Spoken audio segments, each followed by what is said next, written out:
of these freshmen that have gotten more time to play this season. They've had to mature and get ready to go. Now this is a team, this is a crew, your group of freshmen that have had success coming up. Do they understand, or do they realize that it takes a next step level to get into this time of year? Yeah, I think so. And this was kind of, I know when we played these guys week 3, this was kind of an eye-opener for a couple of them. These guys got some big cats up front all over the place that are very physical, and some of my young guys and smaller ones are playing linebacker or whatnot, got introduced to high school football pretty good against these guys with the physicality that was there. But I was happy to see that they hung in there. They battled, they popped right back up and get ready to swing at the next play. So I think they understand the expectations that's placed upon them to be able to compete at this level with this big of a contest right out of the gate with Hitchcock. So it's going to be a physical football game, and I feel throughout the week or throughout the whole season that these guys have responded pretty well to that and are getting better and better at becoming physical.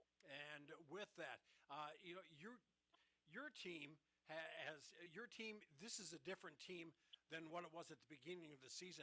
Are you seeing that same kind of a change in your opponent in tonight's contest in Hitchcock-Tulare? Are they the same as, you take away some of the mistakes that they made, but, they came out in the third quarter, Coach, and put it to you for a couple of times and got a couple of quick scores on you.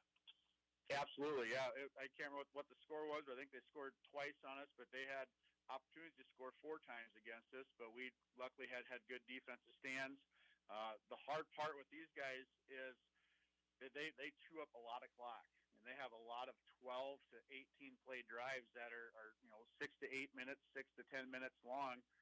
And that's just, they could start the quarter in, we might get it for the last minute of the quarter to finish it. And that's kind of hard no matter what your offense can do.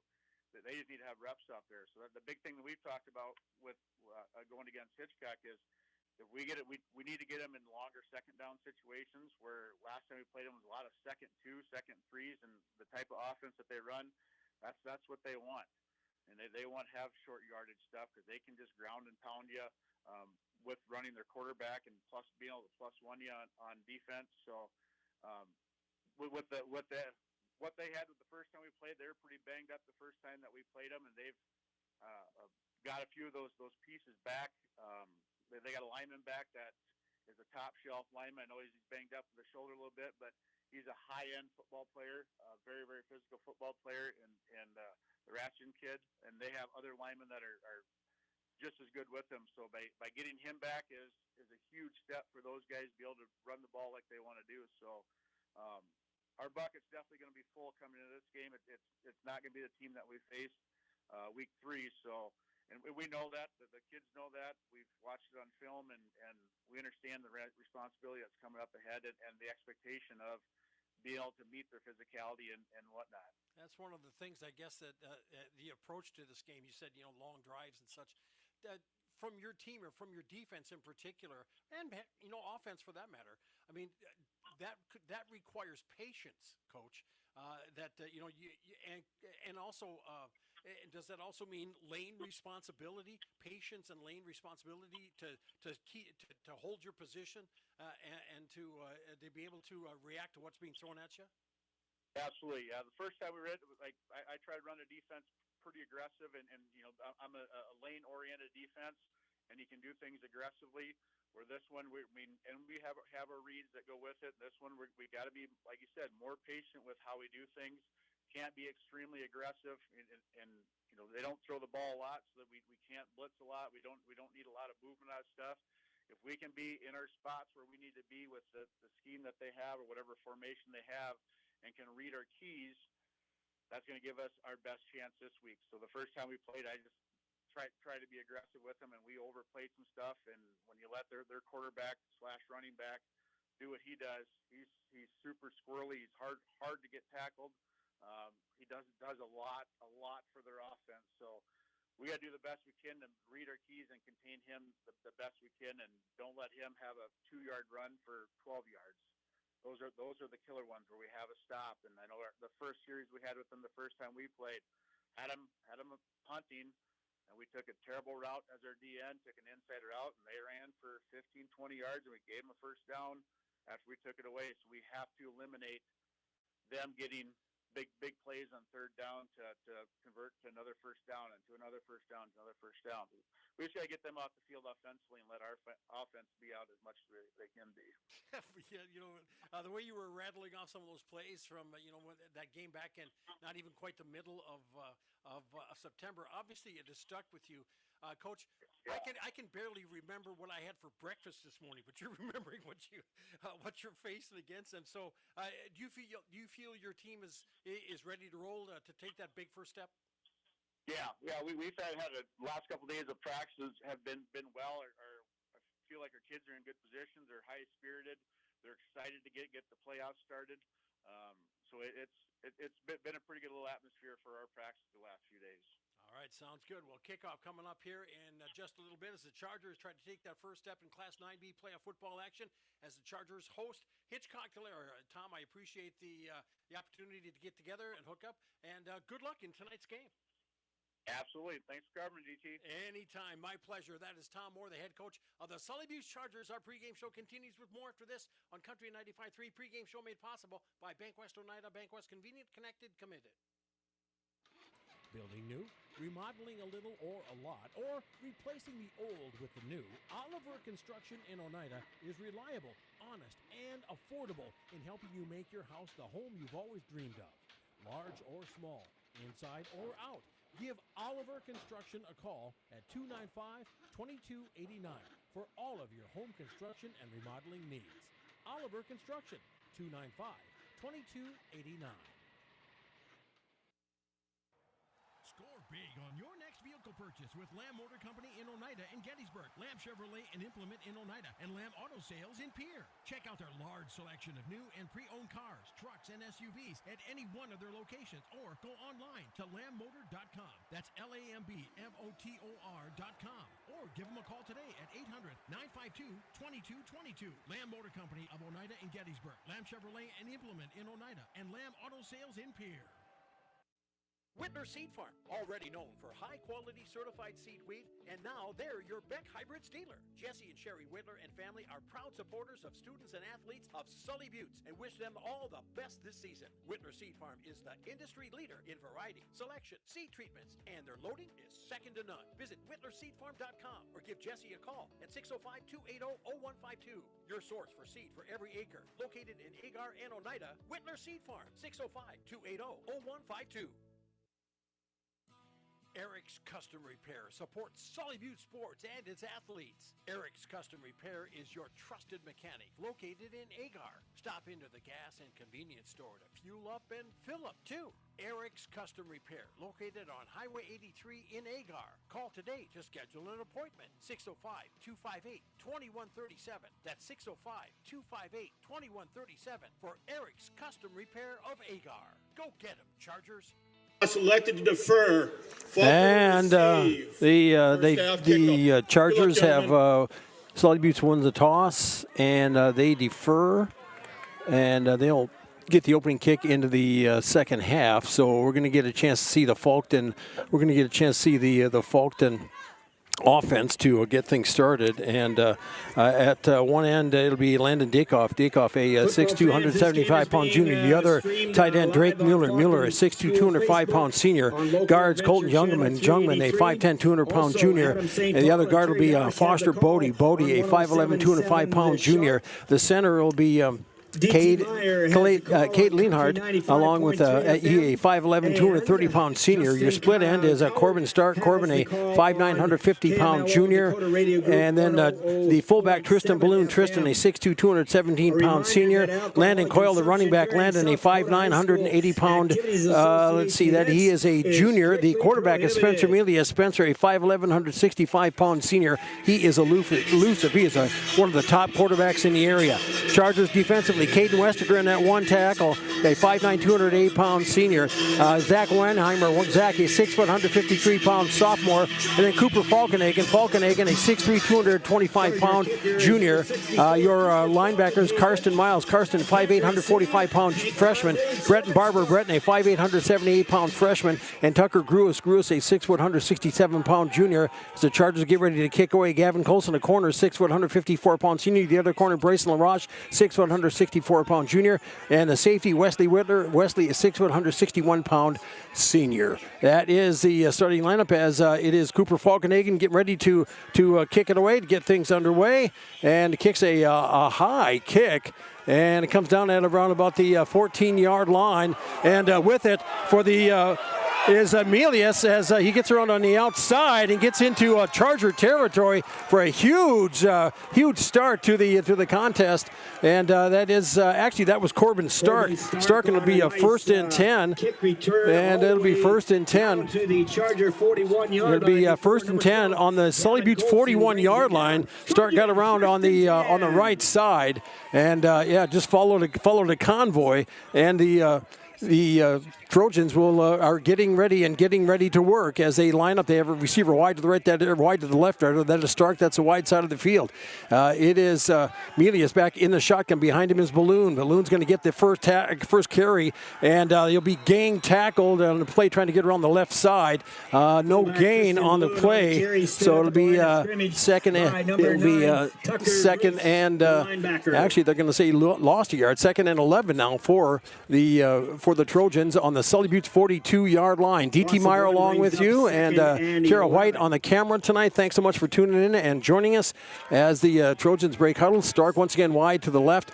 Milius back in the shotgun. Behind him is Landon Coyle this time as Milius takes the snap. He'll roll to his right, and he'll get taken down. Good open field tackle on the play there. Number 4 for the Chargers, Karsten Miles, and he'll lose 4 yards on the play, and it'll be a third. It'll be 3rd down and 14 for the Trojans now. Back on the 44-yard line, the Sully Buttes 44-yard line. And checking out for the Trojans is number 85. That's Colton Jungman. And they got a fresh contingency of players coming in, including Hank Bosley. Bosley has been known to throw that ball if he gets that opportunity. So we're going to see some people split out on both ends. It'll be out there number 10. That will be Spencer Milius, who is wide left, too wide to the right, and we've got a movement on the play, and looks like Fulton. And let's see what we've got here. As they took a timeout. We're going to we'll take a 16. Come on back. You're listening to Sully Buttes Sports on Country 95.3, PureCountry.com. Back in 1 minute.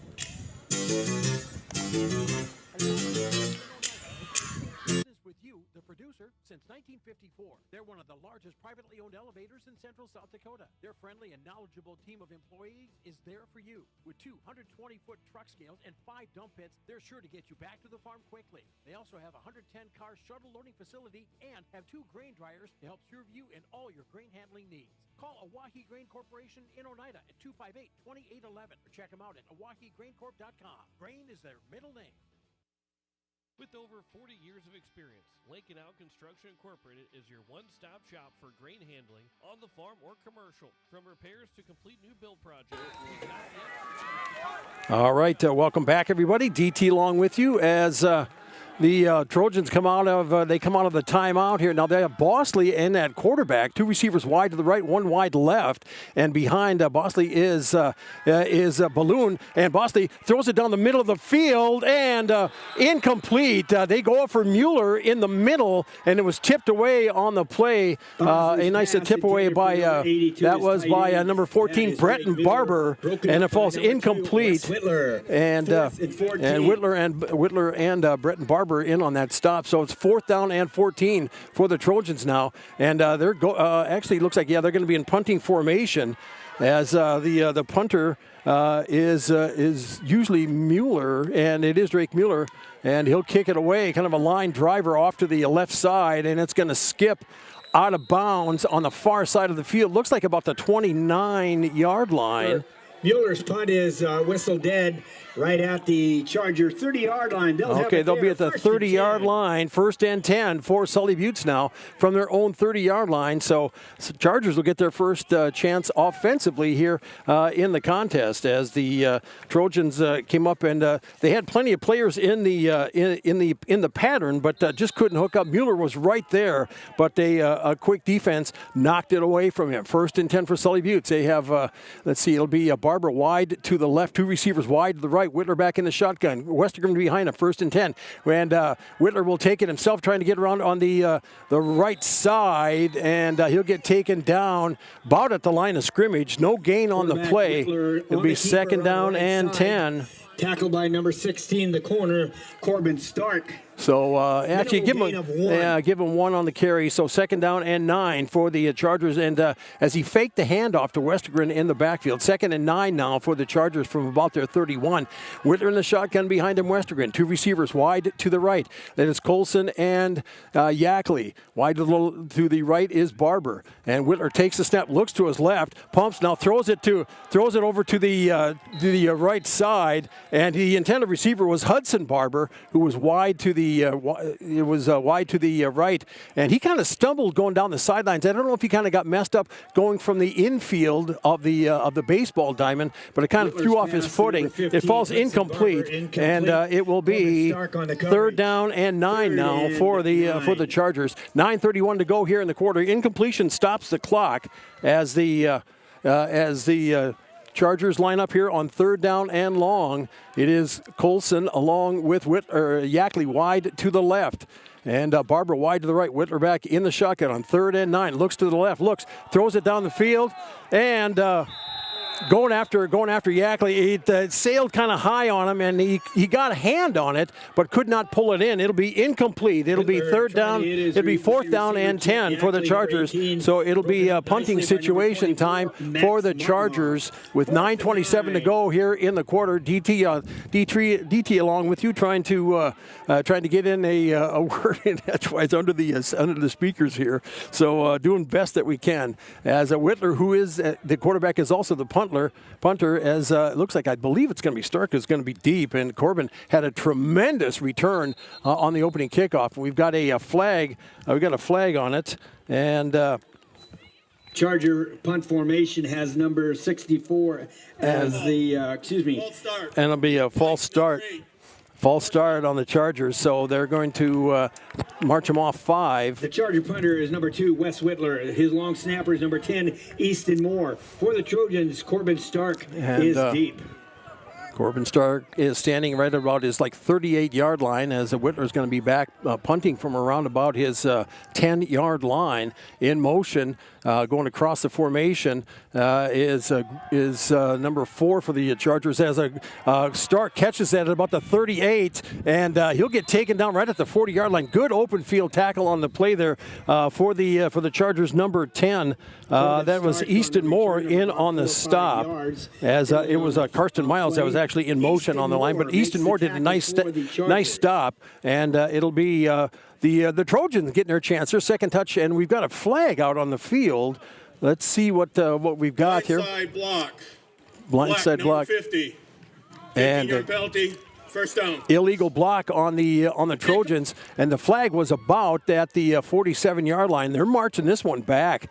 It's inside the 30. They're going to put it right at the 30-yard line. 1st and 10 now for Faulkton at their own 30-yard line. 9:17 to go here in the first quarter. No score. Second touch offensively for the Trojans now, as Stark will come out of the huddle, split wide to the right. It is Balloon and Coyle in the backfield, as is Melius, who takes it from the shotgun, as tried the right side. Chargers do a good job of plugging that up for a gain of about 1 on the play for quarterback Spencer Melius.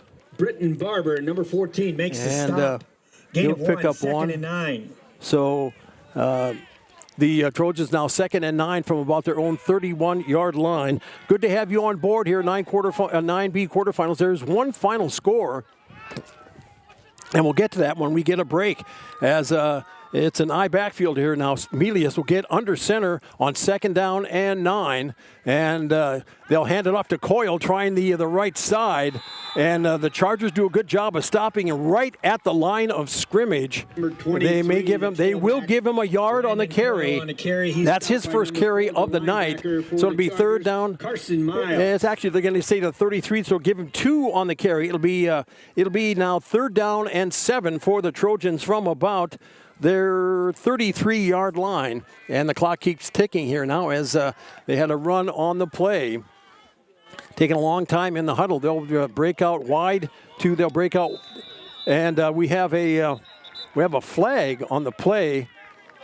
And I think let's see the Substitution. Black. and a substitution penalty against the Trojans. Instead, now it'll be third down and 13 for Falconary. The ball back at about the 27-yard line. There was a player that got off late.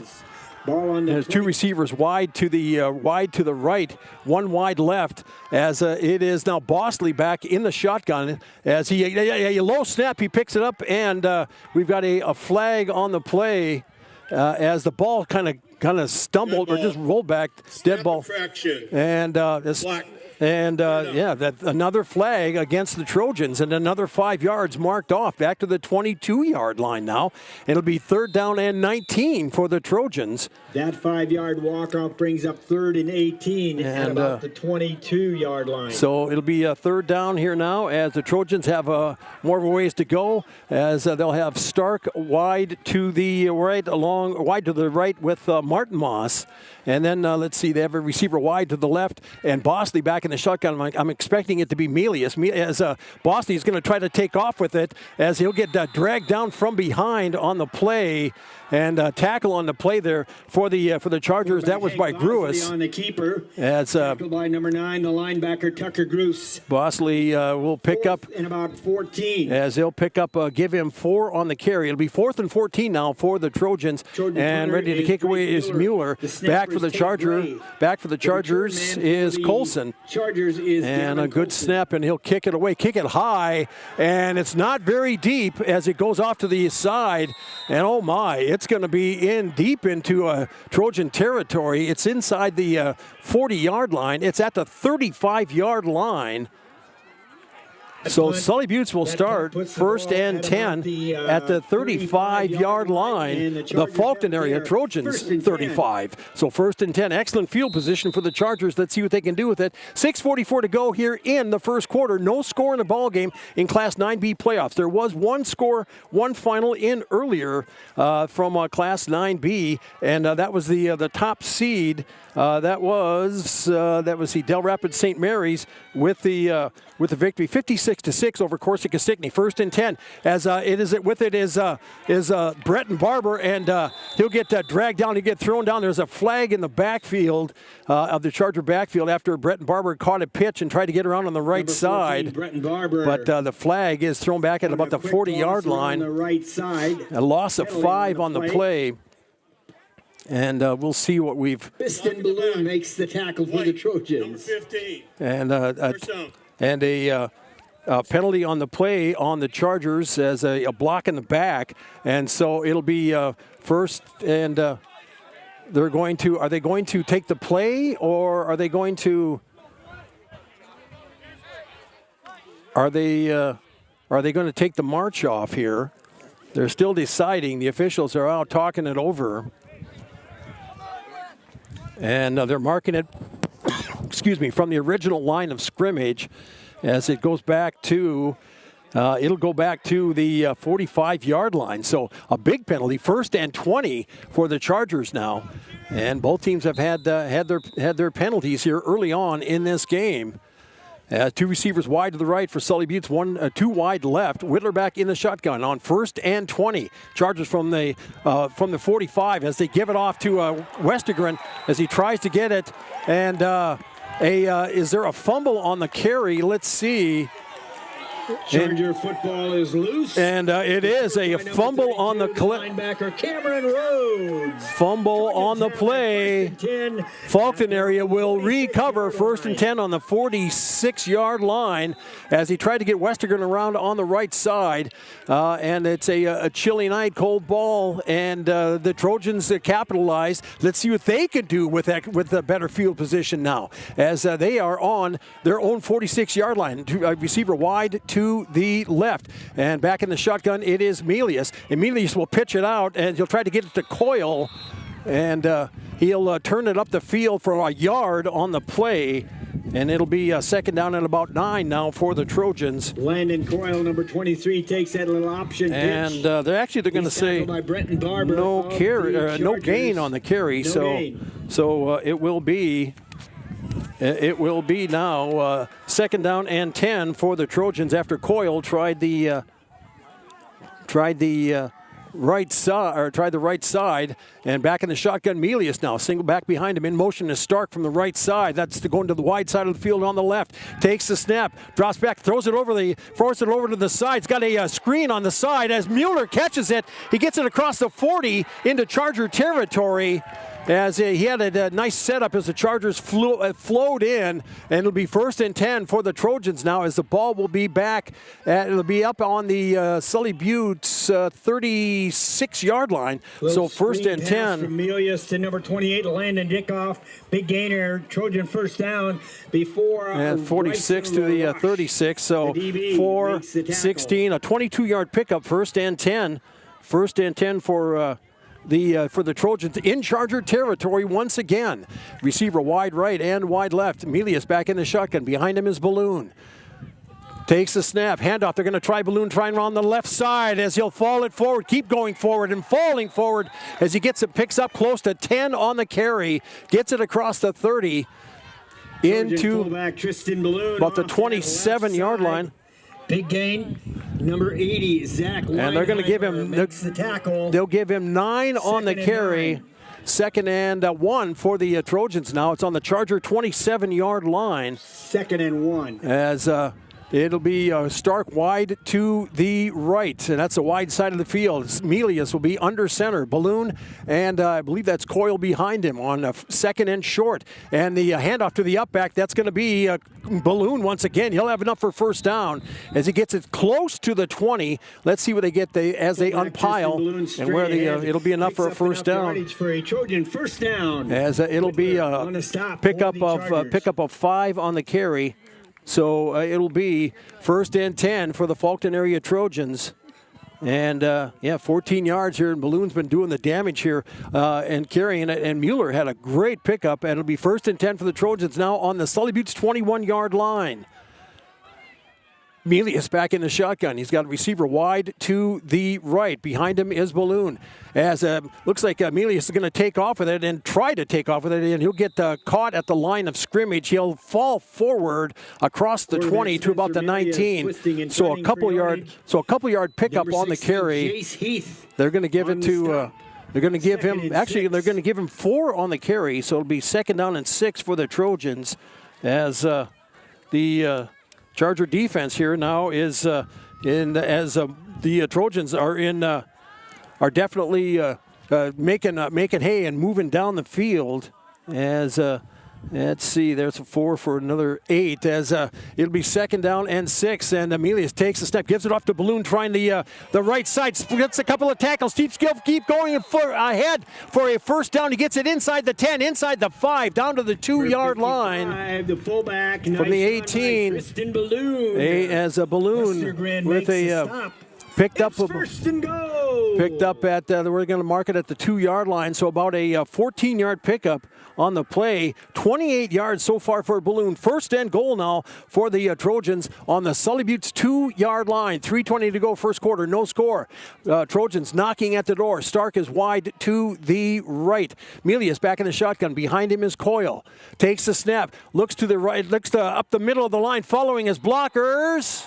Touchdown, as Melius with a 2-yard run to make it now 6-0. 4-yard run. And touchdown, Trojans. Melius a 2-yard run at 3:06 of the first quarter to get on the board first, 6-0, as they line up for the conversion here now. And after this fumble, they capitalized on the fumble. It started at the 46-yard line, marched it down 54 yards, and now for the 2-point conversion, they give it over to Balloon as he fights it in the middle for the 2-point conversion. Is good. Balloon for 2. And that is now 8-0. It is Faulkton leading Sully Buttes. You're listening to Charger Sports on Country 95.3, PureCountry.com. We'll be back in 60 seconds.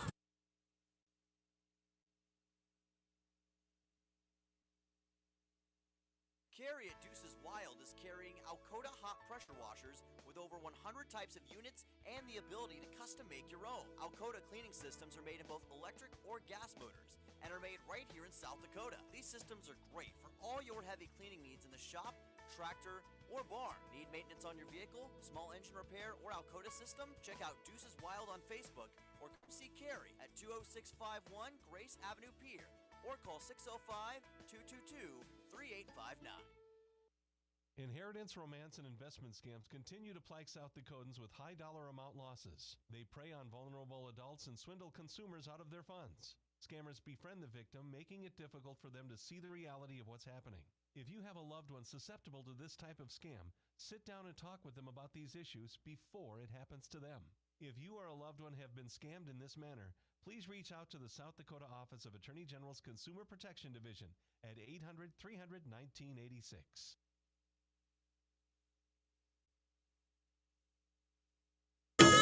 And we are back as the Trojans get ready to kick it away. D.T. Meyer along with you as Summers does the kicking for the Trojan. It's Coleman Egan leading Harriet Selby area 12-8. Sioux Falls Lutheran on top of Avon 19-8. And Faulkton area just took a 8-0 lead over Sully Buttes as the Chargers were awaiting the kickoff, as it is a knuckler.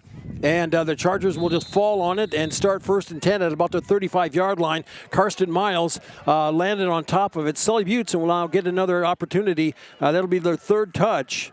And they'll start at their own 35-yard line. And taking a look at some of the other scores. Let's see. I'd mentioned. It is Warner leading Howard 7-0. Wall 13, Castlewood 0. Phillip and Ipswich no score, and Alcester Hudson leading Platte Geddes 8-6.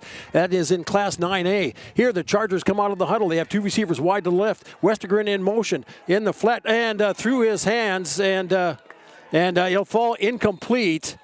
And it was Whittler's pass. It was Westergren who was hustling over to make sure that was not a lateral. It falls incomplete. It'll be now 2nd down and 10 for the Chargers from their own 35-yard line after that incompletion. They tried to get a screen going on that side here, but good coverage on the play by the Trojan defense.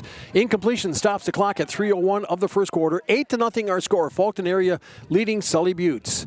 Coming out of the huddle and breaking out wide to the left, that will be Jet Yackley. Colson will be wide to the right. And Westergren behind Whittler, who's back in the shotgun on 2nd down and 10. Chargers get the snap, and Whittler will take off with it, trying around the right side, and they plug him up. They stop it for no gain on the play. He may even have lost a couple. Let's see where he'll lose 1 yard. And number 82, it'll be 3rd down and 12 here now for the Chargers as Whittler tried taking off.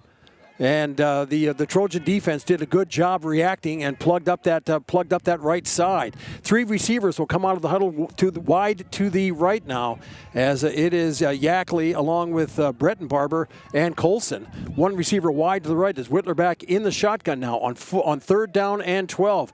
Colson in motion, and Whittler drops back, looks as he'll have to take off, getting pressured.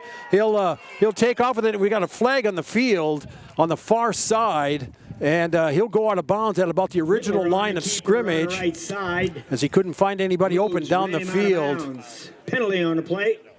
And let's see what we've got here. If that's it was in like the area of holding. Let's see where the illegal formation. Illegal formation. 5 men in the backfield.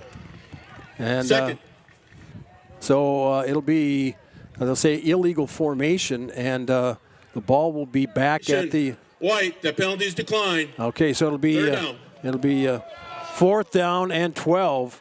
4th down and 4th down and 10 actually. Fourth down and 4th down and 10 are now as Stark will drop back deep here for another punt for the Chargers. 2:10 to go in the first quarter. 8-0. The Trojans on top as Whitler gets ready to receive the snap as in motion as.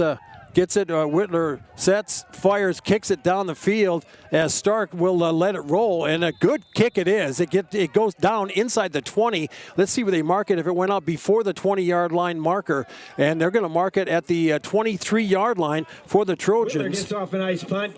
And out of bounds at about the Trojan 23-yard line. 1st and 10 for the Trojans now on their own 23-yard line. 2:02 to go here in the first quarter. 8-0 our score. The Trojans the lone touchdown on the play as it was a Melius 2-yard run up the middle and a balloon 2-point conversion after a Charger fumble at midfield, and they drove it 54 yards. Trojans back up. They've got a receiver wide to the right. That is Martin Moss wide to the right as Melius back in the shotgun. He'll hand it off. Try and Coyle. He get tripped up crossing over the line of scrimmage, picking up a couple on the carry, and it'll be 2nd down and 7 on the carry. 2nd down and about 7 for the Trojans here now as Landon Coyle got the carry. Got tripped up, but still fell forward after about a 3-yard pickup. It'll be 2nd down and 7 now for the Trojans at their own 26-yard line. Clock ticking with 1:30 to play in the first quarter. Receiver wide to the left that time. This time it is Stark wide to the left. Back in the shotgun is Melius as they try to get around to Coyle on the right side. As he slips a tackle, he'll get over on the right side as he gets it close to the 31, 32, 33-yard line. So a pickup on the carry. They're going to give him. You're going to give him 6 on the carry. It'll be 3rd down and 1 for the Trojans now on their own 33-yard line. So Coyle did a nice job of following his blockers.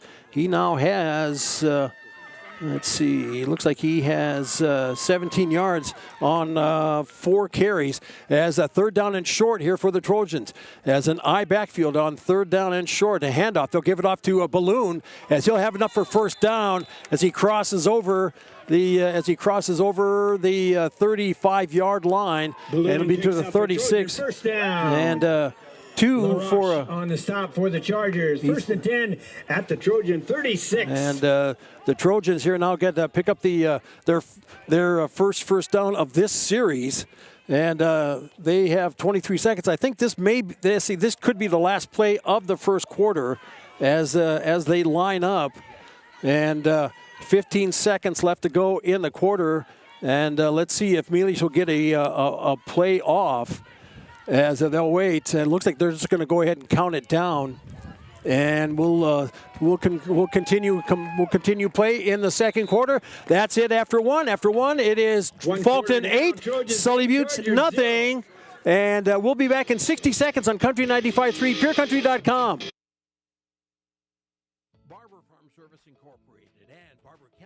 Wishes good luck to the Sully Buttes Chargers. Growers, call Ken or Jack for all of your planting and harvesting solutions at 258-2708. That's 258-2708. Barber Farm Services and Barber Chemical, located under the White Water Tower, 2 miles south of Oneida. They know that hard work does pay off. Go Sully Buttes Chargers from all of us at Barber Farm Service and Barber Chemical. Venture Communications has deep roots in rural South Dakota. Venture now proudly provides fiber to the home with 100% of our customers, enabling them to enjoy super fast and reliable internet connections. We'd like the opportunity to keep you in touch with the people and resources that matter most. 100% fiber and 100% committed to rural South Dakota. Call Venture Communications today at 605-852-2224, 605-852-2224, or online at venturecom.net. All right, welcome back, everybody. Hi, DT along with you, or at least I think I'm back with you anyway. Taking a look here at 11AA, Pier leading T area 21-0. And let's see, we've got Yankton and Spearfish. It's Yankton leading Spearfish 9-0. As we get back underway here, 1st and 10 for the Trojans now. As it looks like Bosley is back in the shotgun position as he fakes a handoff to Melius, and Bosley's going to try to get around on the right side. Good open field tackle on the play by the Chargers. That is number 3 for Sully Buttes. Bryson LaRoche. Nice open field tackle. And there'll be a loss on the play.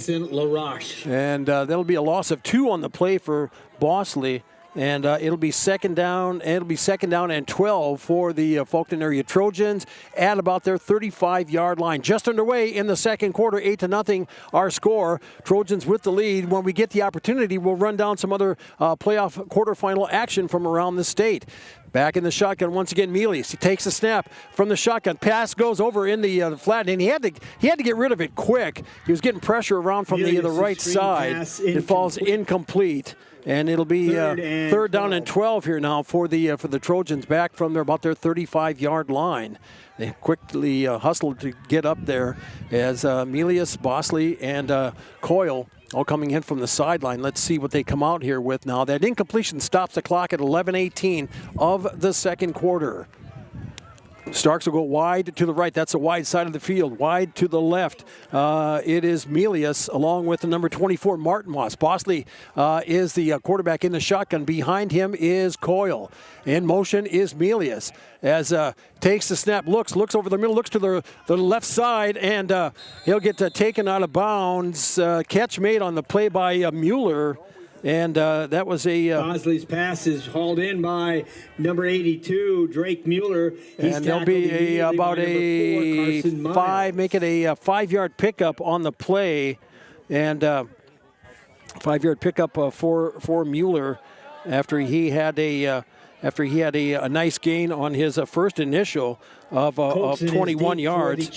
He picked up 5 now, so he's got 26 yards as it'll be a kick. Mueller will punt it away as Colson will pick it up on the bounce as he tries to get around on the right side, turning around the corner, turning it up the field, crosses the midfield as he switches directions. He's at the 40, he's at the 35 to 30, the 25 to 20, the 15, the 10, the 5, touchdown Sully Buttes Chargers.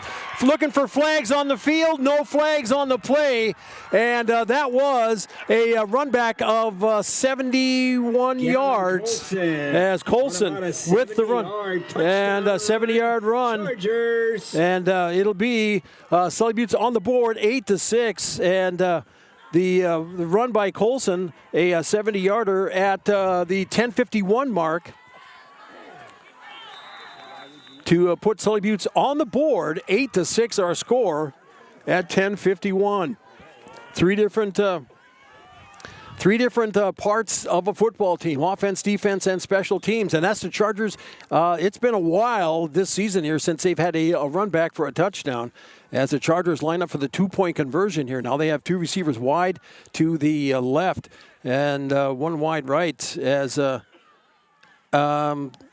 let's see. Oh, they're switching people. They have Colson wide to the right, and I think they've got everybody. I don't know if there was an equipment issue or not, but Whitner's back in the shotgun for the 2-point conversion as he's rolling to his right. He'll turn it up the field, and he gets taken down shy of the conversion. No good, and the score remains 8-6. Fulton area leading Sully Buttes. You're listening to Sully Buttes Sports. Makes a nice. You're listening to Sully Buttes Sports on Country 95.3, PureCountry.com. We'll be back in 1 minute. Meet Josh. Hi, everybody. Josh is a high school basketball player, solid shooter, great teammate. Hey, don't forget my tenacious D. And he's my son. Uh-huh. So, what does Josh do to be the best basketball player he can be? I play tennis. Studies show that student athletes here in South Dakota who play more than one high school sport are more likely to excel. Tennis does more than improve Josh's conditioning. It gives him a fresh competitive outlet, reduces the risk of injury by cross-training, and introduces him to different coaching techniques and new friends. Don't get me wrong, hoops are my first love. Tennis just gives me a little break. So when the new season begins, Josh isn't burned out on basketball. He's eager to play, and you can see the difference in his game. This message presented by the South Dakota High School Activities Association and the South Dakota Interscholastic Athletic Administrators Association. As we get ready to go here, and I believe it's once again it will be Cooper Falkenhagen ready to do the kick, and let's see, we have it'll be looks like Bosley, I believe, and Starks deep for the Trojans. Starks had a great return to open the game. And it's 8-6 is our score now as Falkenhagen gets everybody lined up as he gets ready to kick it away. And it'll be a knuckler, and as it comes up, and they'll just fall on it. It'll be 1st and 10 for the Trojans now at about the 35-yard line. Doing the smart thing on the play was number 11, Sean Roseland.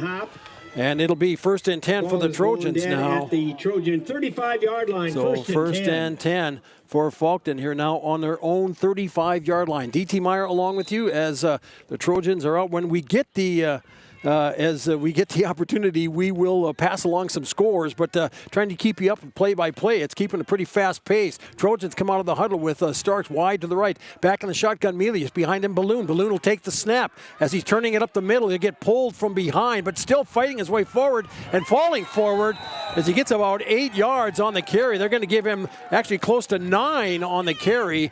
It'll be 2nd down and short for the Trojans here now as Balloon doing the hard work. Ahead on a nice run, 9 yards before Tucker Groos brings him down. As he just kept rolling, just kept pushing forward. Great forward lean to get it a 2nd and short here now from the Trojan 45-yard line. 3 receivers wide to the left for Falkton area. Melius back in the shotgun. Behind him, it is Coyle. It looks like Melius will take it himself, and he'll get taken down. He'll have enough for 1st down. Stop on the play by Weinheimer, along with that is. It looks like Gruis. And 1st and 10 after about a 2-yard pickup for Melius. At the 48-yard line of the Trojans. And it'll be 1st and 10 for Falkton area now with 9:50 to go in the first half. Falkton area leading 8-6. And it will be Trojans stepping to the line here just shy of midfield here now with Starks wide to the left. Melius back in the shotgun now. He'll take off with it, trying to get around on the right side, trying to get around the left side, and he'll get thrown down on the play. Did a pump fake, and there'll be a loss on the play back to the Melius on a quarterback draw at about the 47. Yeah, well, they'll say no gain on the carry, so it'll be no gain, and it'll be 2nd down and 10 for the Trojans now back from their own 47-yard line. He did like a pump fake and then started rolling to his left, trying to follow a line of blockers. Chargers did a good job of filling in from the middle. As it is Martinmas wide to the left for Falkton area. And a receiver slot will be Starks as he'll take the snap as he gets the pitch. And they'll turn it up the field to the 50, across the 50 to the Sully Buttes 47-yard line. So it'll be 3rd down. Corbin Stark, number 16 on a counter play. And stopped by the safety, Whitler. And it'll be about give it about a 6-yard pickup. So it'll be 3rd down and 4 for the Trojans on the Sully Buttes 46-yard line. As they come up to the line here now, they'll send a receiver wide to the right. That is Starks. As Melius back in the shotgun, takes a snap, gives it off to Balloon, trips up, slips through one tackle and falls forward. Gets, let's see, as he goes across the 45, across the 40, as he'll mark it to the 40, and that's about a 7-yard pickup, 1st and 10. Tristan Balloon high steps his way into Charger 46 yards for Balloon on 7 carries, and 1st and 10 for the Trojans now in Sully Buttes territory on the Charger 39-yard line. 8:05 to go in the second quarter. It is Falkton area 8, Sully Buttes 6. As the Trojans break huddle now, they are in motion. This drive started back at their own 35-yard line. As Starks in the shotgun, receiver slot to the right. As what Starks says, he'll roll to his left and throws it down the field. That ball was tipped, and it falls incomplete. It was out of bounds. And I don't know if that looked like that ball was tipped as it came out, but it falls incomplete. And it'll be 2nd down and 10. Incompletion stops the clock as the Chargers try to close in on. They're giving Melius some. Intended for Landon Dickoff Broken up nicely That's, by number 3, Bryson LaRoche. As it'll be second and 10 here now for the Trojans. Incompletion stops the clock at 7:43 of the second quarter. As the Trojans here now talking it over in Charger territory on the Sully Buttes 39-yard line. Nelson Martinmas wide to the right. Starks wide to the left. As Melius back in the shotgun behind him. It looks like Coyle as second down and 10. Snap, and they'll give it off to Coyle, trying to turn his way up the middle as he slips the tackle, breaks it into the open, going around to the corner at the 15, the 10, the 5. Touchdown as a Landon Coyle 39-yard run. Coyle with a 39-yard run. Landon Coyle. And 39 yards, Trojan touchdown. And Coyle with a 39-yard run at 7:33 of the second quarter to make it 14-6. Now Faulkton area with the lead.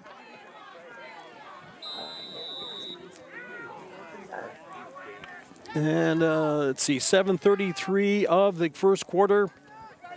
14-6 are scored. Trojans lining up for the two-point conversion here now as Emilius takes it. He's tried to get around on the left side, slips a tackle, and they'll say no. There was a flag. There's a flag in the backfield. There is a flag on the play. And Emilius is in, but there is a penalty. Illegal shift. Illegal shift. Black. 2 men are moving at the snap. It gets reset. We'll retry it. And they'll retry the two-point conversion unless they go for a kick. I know that they've tried kicking in the past. Let's see if they do or not. They lead 14-6, and I know they'll line up. No, actually, Summers is a kicker, and the holder looks like it'll be. Is it Roseland? I believe. And yeah, they will try the. They'll try the one-point conversion. The officials Trojan are stopping. Kicking unit, Thomas Summers, the kicker. And the there's Roseland. The holder is Cameron Rhodes. There's a substitution on the play as Breton Barber has to come out, and the official took him off the field to make sure he is all right. So there'll be a substitution for the Chargers. Now the Trojans line up for the one-point conversion. Summers does the kicking for Faulkton area. It looks like Roseland does the holding as they await it.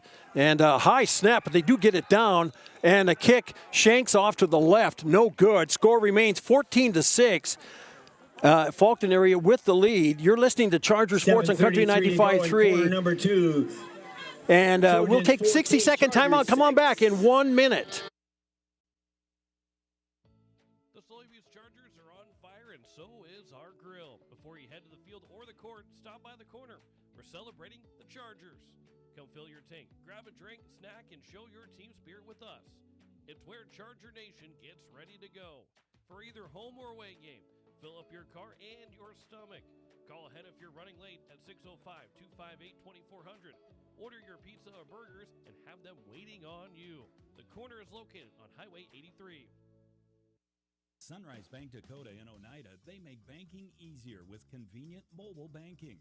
Enjoy on-the-go, secure access to your account balances, recent account activity, and check images, as well as the ability to transfer funds and make mobile deposits. Visit mysunrisebank.com today or download the mobile banking app. Sunrise Bank Dakota is a proud sponsor of Sully Buttes athletics and activities, and wish the Chargers good luck in today's game. Sunrise Bank Dakota in Oneida, member set to kick as we get ready to roll here once again. And Carson Mercer, number 30. Carson Mercer, and it is Gavin Colson deep here for the Chargers here, and they await the kick from Summers, and we've got 7:33 to go in the first half. 14-6 our score now. Faulkton area with the lead as Mercer will catch it at about his 12-yard line, trying to get up around the left side as he'll get taken down at around about the 36-yard line as he was following his blockers there.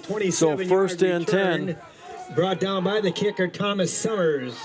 First and 10 for the Chargers from their own 36-yard line. So first and 10. At the 36. And 7:27 to go here in the half as the Chargers line up here. Let's see if we can get any quick score updates here for you. Randy, thanks for those. Appreciate that. And It looks like it will be in 9B. Coleman Egan leading Harriet Selby 18-14. Avon 22-16 over Sioux Falls Lutheran now.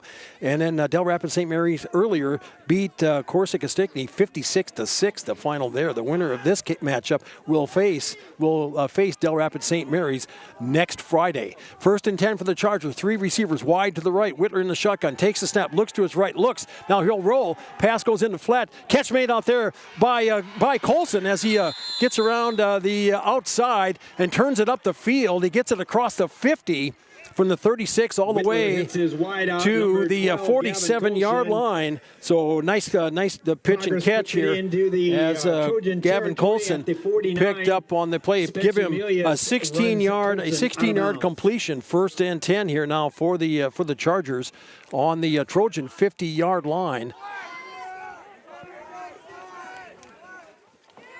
Good crowd here tonight, all the way around. Hardly a parking spot to be had around the field. 1st and 10 for Sully Butte. 3 receivers wide to the right. Whitler in the shotgun. 1 wide left.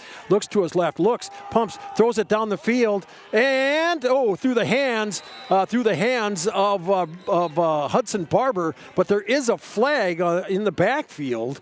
Let's see what they have as the back official. Whitler's and we've got for Colson, incomplete. And it looked like that was actually, I think he was going for Hudson Barber. And they did that flag came out late. And the flag is sitting at about the 28-yard line, or about the area where that intended pass was supposed to go. And they're gonna talk it over. Holding, defense. Defensive 10-yard holding. penalty. Good enough for first. First down for the Chargers on a holding call against the Trojans. They're on Sully Buttes now is on the Trojan. Let's see where they got that marked. The 38-yard line. 1st and 10.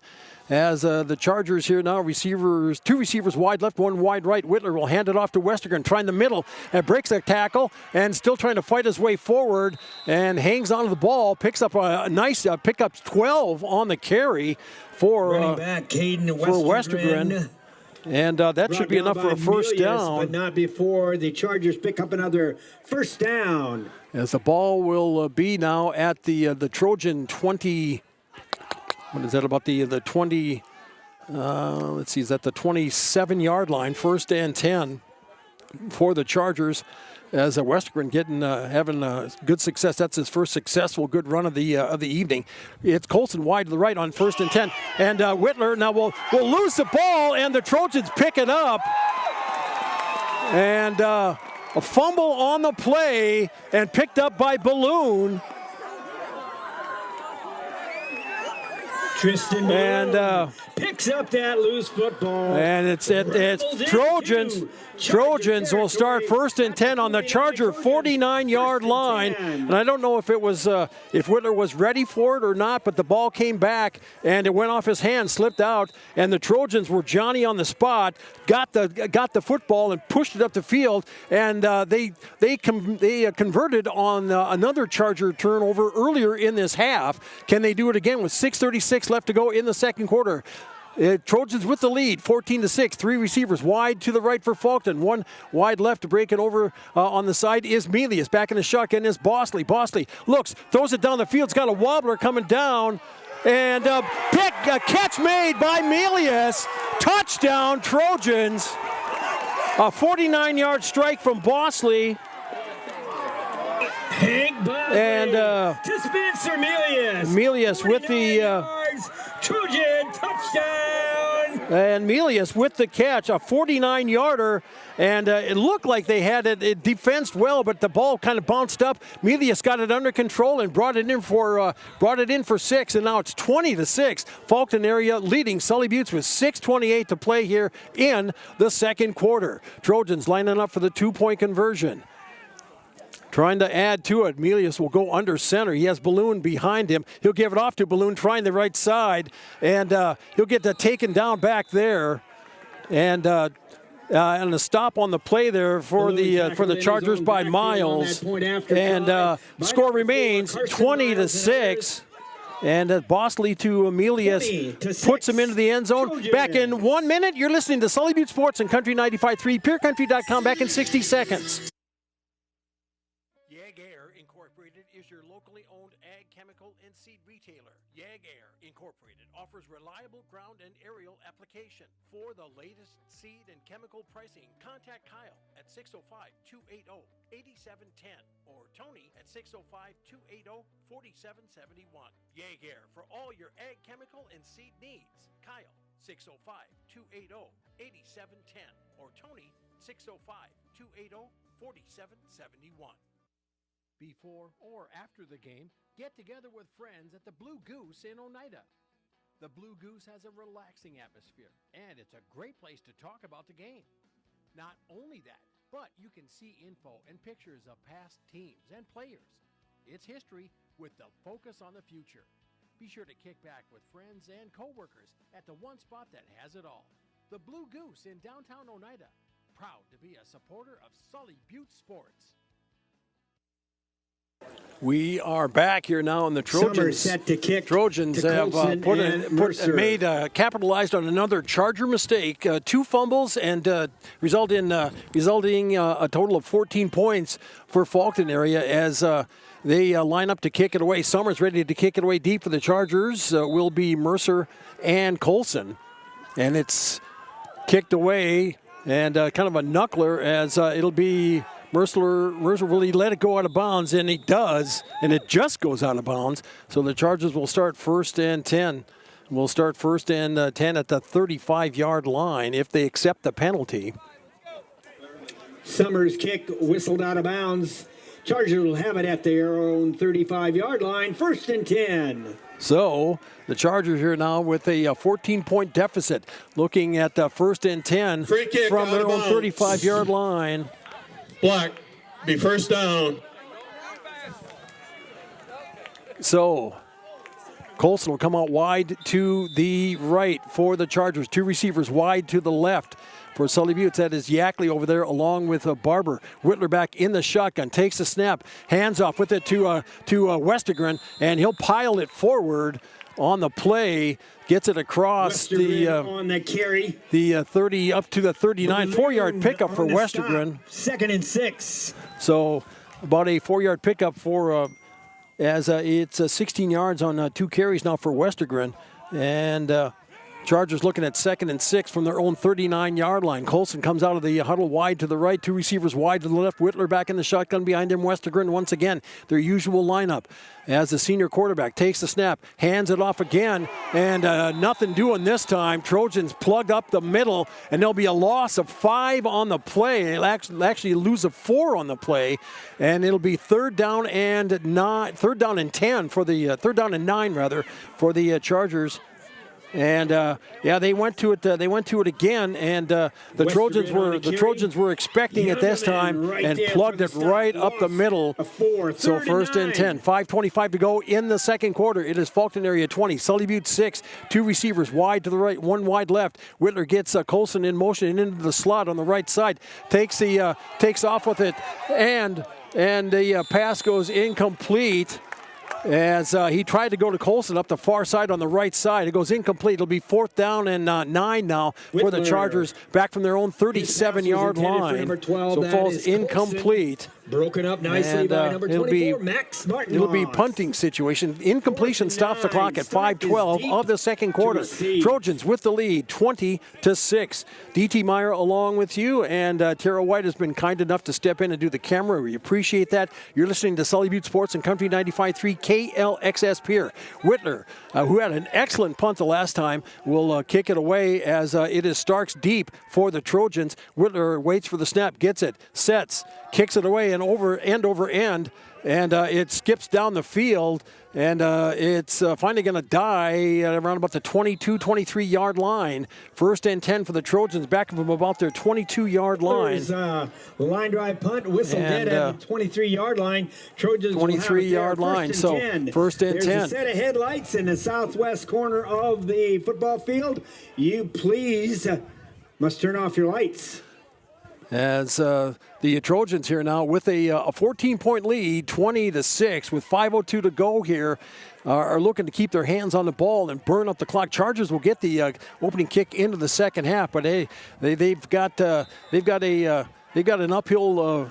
They've got an uphill turn to go here to try to get back in this one. They've got an eye backfield now for the Trojans. 1st and 10, handoff. They're going to try Coyle getting around on the left side, and he'll get thrown down on the play by Cooper Falkenhagen, and there'll be no gain on the carry. Coyle Actually, they're going to say, they're going to say 2-yard loss for Coyle Loss of 2. on the play.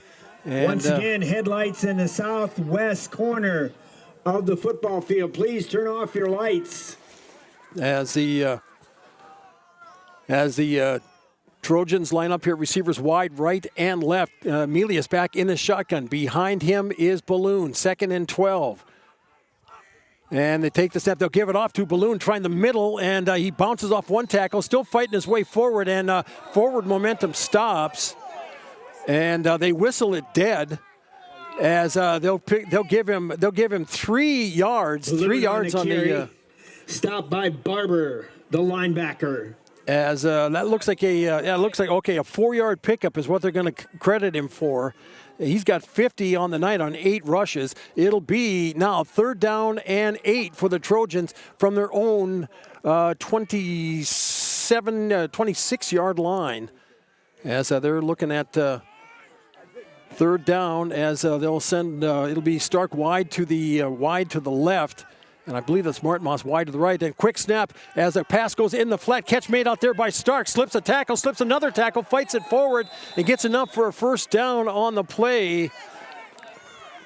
And the quick pass by Milius. Milius hits his wide out. Corbin Stark for a 27 1st down as he gets it to the 39-yard line. So about a 12-yard pickup on the play.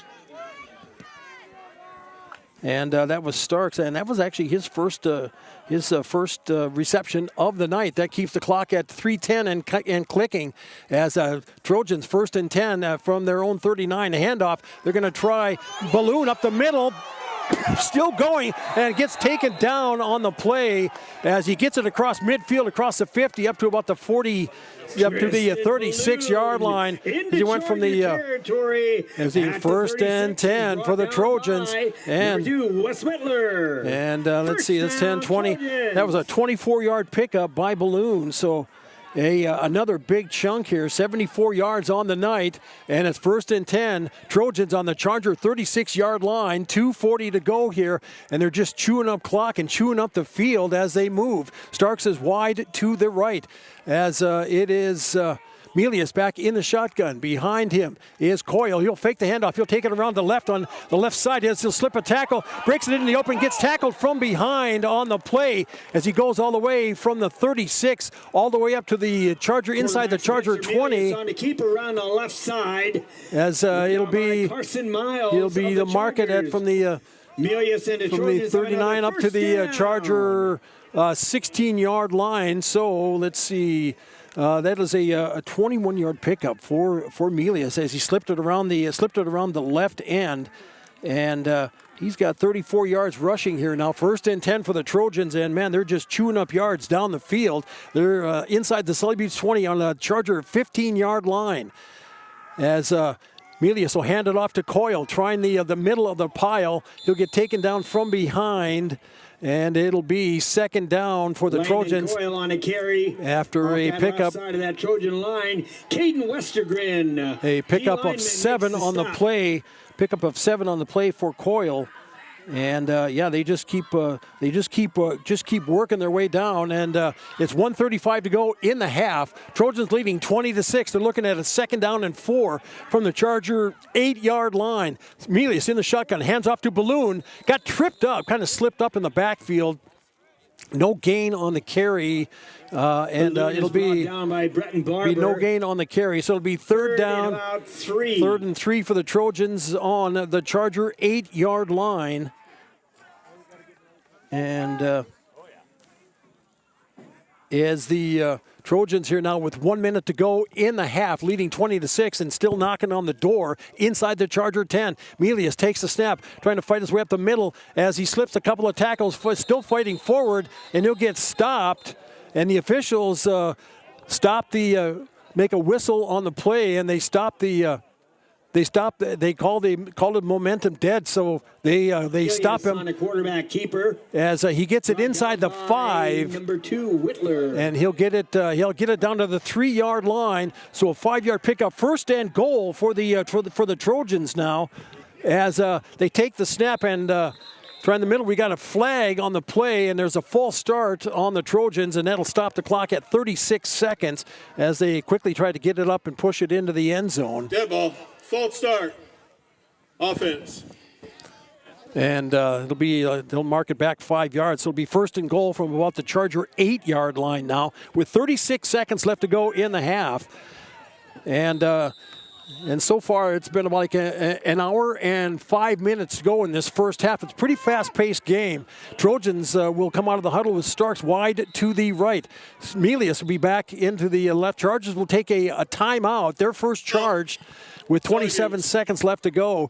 Back in 30 seconds, you're listening to Sully Butte Sports on Country 95.3, PureCountry.com. So why do teenagers play high school sports?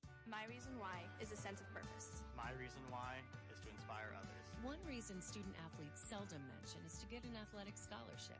They know that only 2% of all high school athletes are awarded a sports scholarship. So why do they play? My reason why is friendship. Tell us your reason using the hashtag #MyReasonWhy. This message presented by the NFHS and the South Dakota High School Activities Association. All right, welcome back, everybody. Hi, DT along with it. Let's run down some scores. Coleman Egan leading Harriet Selby area 24-14.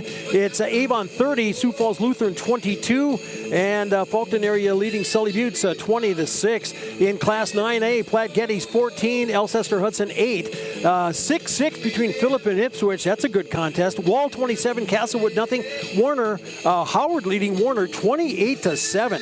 9AA, Elkton Lake Benton beat Hanson earlier 44-15. It's Parkston 22, Bonham nothing, and Marion Freeman Academy leading Kimball White Lake 44-0. Back underway here now as the Trojans looking at a second and goal from the 8, and it is Balloon trying the middle of the line. He got tied up. Weinheimer does a nice shoestring tackle. That's about the only way you're going to be stopping that young man. And it will be. Brings it down. And the Trojans will take a timeout now. They're second charged with 22 seconds left to go here. We'll take another 30 and come on back. You're listening to Sully Butte Sports on Country 95.3, PureCountry.com. Back in 30 seconds.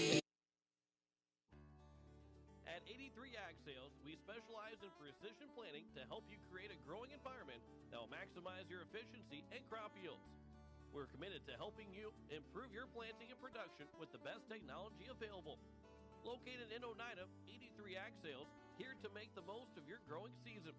Call us at 605-222-5385. We can help you choose the right components for your equipment and your operation. Welcome back, everybody. DT along with you is going to check 11AA as Pierre in action. 34-7, they lead T area with 9 minutes left to go in the fourth quarter. It's Yankton 12, Spearfish 7. Wow, Spearfish, the Spartans making a battle of it there. Huron 7-0 over Brookings. And then it is Sturgis Brown 14, Watertown 7. And as we get back underway here now on a second and goal from about the Charger 7-yard line, Trojans with the ball. Melius fakes the handoff. He'll roll to his right, throws it a punch pass, and a touchdown on the play as the catch was made. I believe that was by Starks. And a 7-yard completion from Melius to Starks, and that was. And it is now 26-6. Right side hits his tight end, number 85, Colton Youngerman. Oh, Lindemann. I'm sorry, Lindemann. Lindemann with the catch and made it. Took a pop, but he held on to the ball. And the Trojans lead 26-6. That's with 16 seconds left to go here in the first half. As they're asking to turn some lights off there. There's some lights on the side as those driving lights. they could shut off their lights. The official is over there to see if they can get that shut off. If they know how, that is a feature on their vehicle. See if they can get that squared away. We'll have to look into it here. Still struggling with that switch, still trying to figure out how to get those lights shut off. As the Trojans will line up for the 2-point conversion, as Melius takes a snap and they'll hand it off. They try to hand it off, try to do a misdirection, and it goes no good. Score remains 26-6. Ball carrier was Cameron Rhodes, tackled in his own backfield by it is Miles. Faulkton area leading Sully Butte. You're listening to Charger Sports and Country 95.3, PureCountry.com. Back in 1 minute. 1 minute. AGE Corporation's contractors and crane service are proud supporters of Sully Butte Sports. For almost 60 years, AGE has been building South Dakota. For all your site work, construction, and crane work needs this season, AGE is here to help. Give them a call. AGE Corporation and Crane Service, 223-2732. That number again, 223-2732. AGE, proud to support local sports. At AgTegra, we're leveraging the power of the cooperative to benefit our farmers and ranchers, their families, and local communities. We're creating jobs for your neighbors and putting money back into our communities. We're lending a hand in our rural fire departments, food banks, and 4-H and FFA programs. That's what local is all about. When you do business at AgTegra... Summer set to kick for the Trojans. As we get ready to go, Summers getting ready to kick it away deep once again for the Chargers. It is Colson along with Mercer. Chargers trail 26-6 with 16 seconds left to play here in the first half. Trojans have had good success all night long, and the upback will take it for the Chargers, and he'll fall forward on the play. Picking it up was number 18 for the Chargers, Jet Yackley, and it'll be 1st and 10 for Sully Buttes from about the 35-yard line. On about a 7-yard return on that kickoff. 1st and 10. The only score for the Chargers. The only score for the Chargers here on the night was been a punt return touchdown by Gavin Colson, and the Trojans have had turned 2 Charger turnovers into points, and also have had long drives to make to go up 26-6. Sully Buttes now 1st and 10 at about their 35-yard line. And the Chargers are going to take a timeout. Timeout, Sully Buttes. As the Sully Buttes take their second charge timeout with 12 seconds left to go here in the half. And I tell you what, we'll keep it here, and I'll try to pass along some scores here for you. DT Meyer along with you. Good to have you on board. I'm in the stands at Faulkton, and we'll get some other scores here for you. First off in 9, AA, Elton Lake Benton beat Hanson earlier, 44-15. Parkston 30, Bonhomme nothing. Marion Freeman Academy on top of all over Kimball White Lake, 44-0. And Hamlin leading Hill City 16-7 in that one. Class 9A, Platte Geddes 14, Alcester Hudson 8. Phillip and Ipswich still knotted up at 6 apiece. That one's in Ipswich.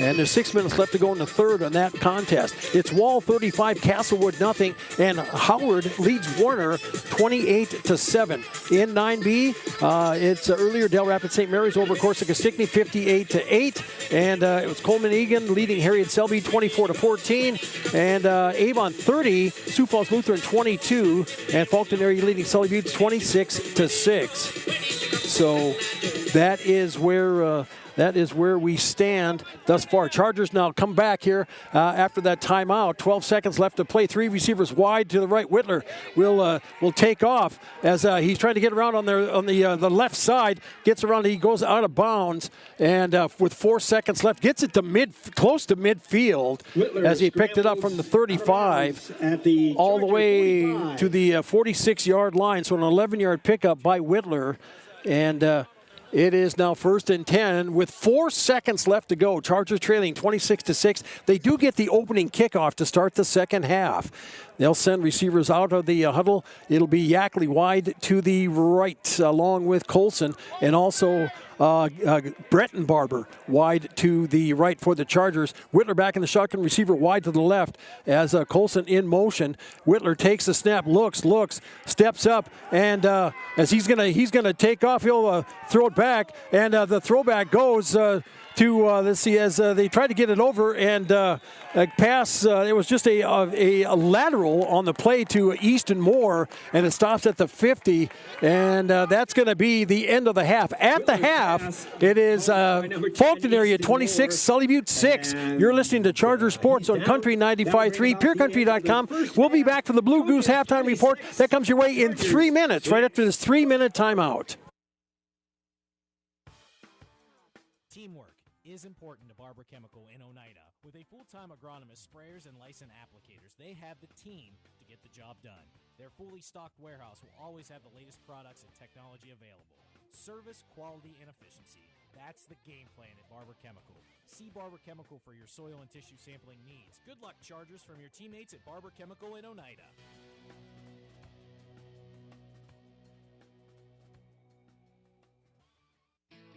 As community bankers, BankWest employees are deeply committed to supporting local causes, growing the local economy, and creating local opportunities. At a time when you can bank anywhere, we hope you choose BankWest. We'll be your financial partner for the long haul, helping you and your community achieve financial success. BankWest. Convenient, connected, committed. Member FDIC. At Ringneck Energy, our mission is to produce renewable energy that adds value to grain and livestock production, enhances the income of our investor partners, and provides a safe, rewarding work environment. Ringneck Energy, located at 901 Redwood Avenue in Oneida. Call 605-945-6900 and check out our website, www.ringneckenergy.com. Ringneck Energy in Oneida, creating economic opportunities in our community. Koenig of Oneida, Pierre, and Winter has provided our services to growers of South Dakota for over 50 years. We focus on providing our customers with the products, services, and attention to detail that each farmer needs to succeed. For your individual needs of custom spraying, liquid or dry fertilizer, chemical, soil sampling, seed sales, and treating, stop in and see us at Koenig with offices located in Oneida, Pierre, and Winter. Hometown shopping at its best. Don's Food Center has what you want and where you need it most. Right in Oneida. Enjoy a great selection of groceries, fresh meat and produce, friendly service, and more. Get all your snacks for the big game at Don's Food Center. Don's Food Center is a proud supporter of Sully Butte's athletics and wish the Chargers good luck in today's game. Don's Food Center, where parking is convenient, shopping is easy, and your time is priority.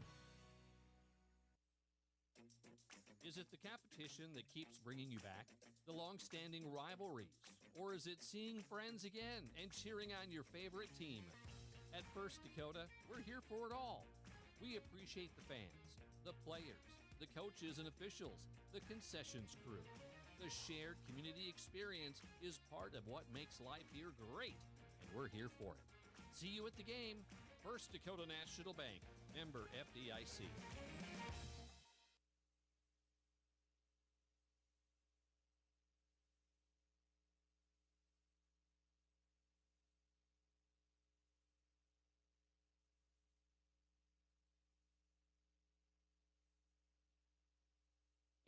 Terry and Peggy Barber and family with Brett's Spray Service in Pierre, Oneida would like to wish the Sully Butte Chargers good luck with tonight's game and all season long.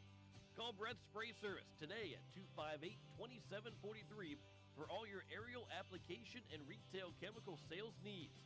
The Barbers would like to remind you what Henry Ford once said, that when everything seems to be going against you, remember that the airplane takes off against the wind, not with it.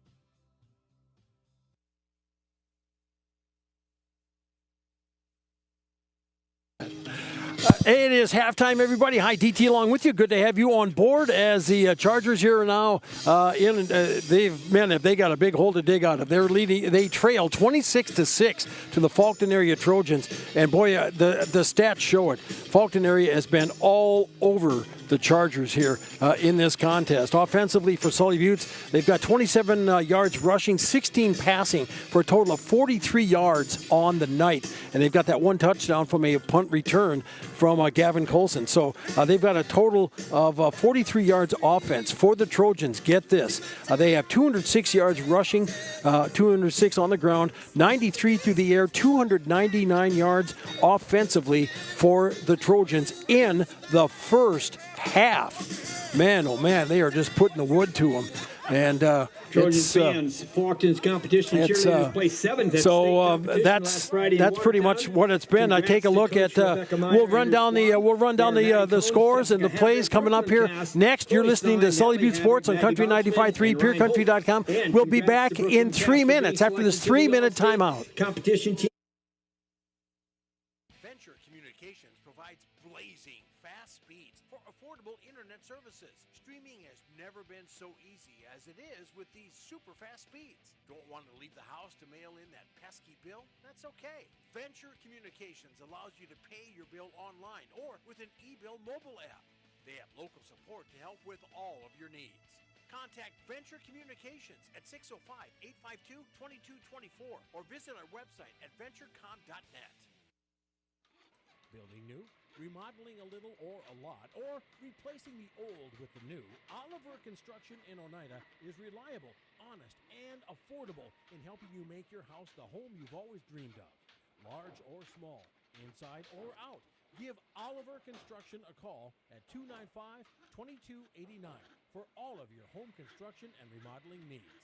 Oliver Construction, 295-2289. Score big on your next vehicle purchase with Lamb Motor Company in Oneida and Gettysburg, Lamb Chevrolet and Implement in Oneida, and Lamb Auto Sales in Pierre. Check out their large selection of new and pre-owned cars, trucks, and SUVs at any one of their locations, or go online to lambmotor.com. That's LAMBMOTOR.com. Or give them a call today at 800-952-2222. Lamb Motor Company of Oneida and Gettysburg, Lamb Chevrolet and Implement in Oneida, and Lamb Auto Sales in Pierre. Whitler Seed Farm, already known for high-quality certified seed wheat, and now they're your Beck Hybrids dealer. Jesse and Sherry Whitler and family are proud supporters of students and athletes of Sully Buttes and wish them all the best this season. Whitler Seed Farm is the industry leader in variety, selection, seed treatments, and their loading is second to none. Visit WhitlerSeedFarm.com or give Jesse a call at 605-280-0152. Your source for seed for every acre. Located in Agar and Oneida, Whitler Seed Farm, 605-280-0152. Eric's Custom Repair supports Sully Butte Sports and its athletes. Eric's Custom Repair is your trusted mechanic located in Agar. Stop into the gas and convenience store to fuel up and fill up too. Eric's Custom Repair, located on Highway 83 in Agar. Call today to schedule an appointment. 605-258-2137. That's 605-258-2137 for Eric's Custom Repair of Agar. Go get 'em, Chargers. Oahe Grain in Oneida has been doing business with you, the producer, since 1954. They're one of the largest privately owned elevators in central South Dakota. Their friendly and knowledgeable team of employees is there for you. With 220-foot truck scales and 5 dump pits, they're sure to get you back to the farm quickly. They also have a 110-car shuttle loading facility and have 2 grain dryers to help serve you in all your grain handling needs. Call Oahe Grain Corporation in Oneida at 258-2811 or check them out at oahegraincorp.com. Grain is their middle name. Welcome back, everybody. Hi, DT along with you, along with Van Halen. Let's take a look at the scoring here from this game. The teams exchanged possessions to open up, and the Chargers get it back on their first possession on good field position, fumble the ball. The Trojans picked it up at the 46, and then 6 plays in, Emilius 2-yard run at 3:06 of the first quarter to make it 6-0. 2-point conversion by Balloon put the Trojans out 8-zip. Chargers get the ball, punt it away. Trojans get the ball late in the first and into the second. They punt it away, and Gavin Colson, a 71-yard punt return to make it 8-6 at 10:51 of the second quarter, and conversion failed, made it 8-6. The Trojans get the ball back at the 35 and march it down the field, capped by a a Coyle 35-yard run at the 7:33 of the second quarter to make it 14-6. Conversion failed. 14-6 at that point. Chargers get the ball. They fumble it away. A recovery by Balloon. Chargers had it, and they recovered at midfield. And it was on the very first play, it was a Bosley to Melius pass, 49-yard, 20-6. That 6:28 conversion failed. The Chargers get the ball, and they have to punt it away. Trojans get the ball at the 23 and marched it down the field with a cap by Melius to Lindemann pass to make it 26-6 with 16 seconds left to go in the second quarter. Conversion was no good. Score remains 26-6 at that point. So that's where we stand. We'll take a 3-minute timeout. Come on back and get ready. Give you some scores from the area. You're listening to Sully Butte Sports and Country 95.3, PureCountry.com. Back in 3 minutes. With over 40 years of experience, Lake and Out Construction Incorporated is your one-stop shop for grain handling on the farm or commercial. From repairs to complete new build projects, we've got the expertise to take on the toughest jobs. We're a proud authorized Sukup dealer ready to meet all your grain bin needs with quality products and dependable service. Call Todd today at 605-295-0011 for quality work backed by a crew you can trust. From Todd, Gary, Legina, and the entire Lake and Out Construction crew, good luck, Chargers, on a winning season. Inheritance, romance, and investment scams continue to plague South Dakotans with high dollar amount losses. They prey on vulnerable adults and swindle consumers out of their funds. Scammers befriend the victim, making it difficult for them to see the reality of what's happening. If you have a loved one susceptible to this type of scam, sit down and talk with them about these issues before it happens to them. If you or a loved one have been scammed in this manner, please reach out to the South Dakota Office of Attorney General's Consumer Protection Division at 800-300-1986. Barber Farm Service Incorporated and Barber Chemical wishes good luck to the Sully Butte Chargers. Growers, call Ken or Jack for all of your planting and harvesting solutions at 258-2708. That's 258-2708. Barber Farm Services and Barber Chemical, located under the White Water Tower, 2 miles south of Oneida. They know that hard work does pay off. Go Sully Butte Chargers! From all of us at Barber Farm Service and Barber Chemical. Venture Communications has deep roots in rural South Dakota. Venture now proudly provides fiber to the home with 100% of our customers, enabling them to enjoy super fast and reliable internet connections. We'd like the opportunity to keep you in touch with the people and resources that matter most. 100% fiber and 100% committed to rural South Dakota. Call Venture Communications today at 605-852-2224, 605-852-2224, or online at venturecom.net. The Sully Butte Chargers are on fire, and so is our grill. Before you head to the field or the court, stop by the corner. We're celebrating the Chargers. Come fill your tank, grab a drink, snack, and show your team spirit with us. It's where Charger Nation gets ready to go. For either home or away game, fill up your car and your stomach. Call ahead if you're running late at 605-258-2400. Order your pizza or burgers and have them waiting on you. The corner is located on Highway 83. Sunrise Bank Dakota in Oneida, they make banking easier with convenient mobile banking. Enjoy on-the-go, secure access to your account balances, recent account activity, and check images, as well as the ability to transfer funds and make mobile deposits. Visit mysunrisebank.com today or download the mobile banking app. Sunrise Bank Dakota is a proud sponsor of Sully Butte's athletics and activities and wish the Chargers good luck in today's game. Sunrise Bank Dakota in Oneida, member FDIC.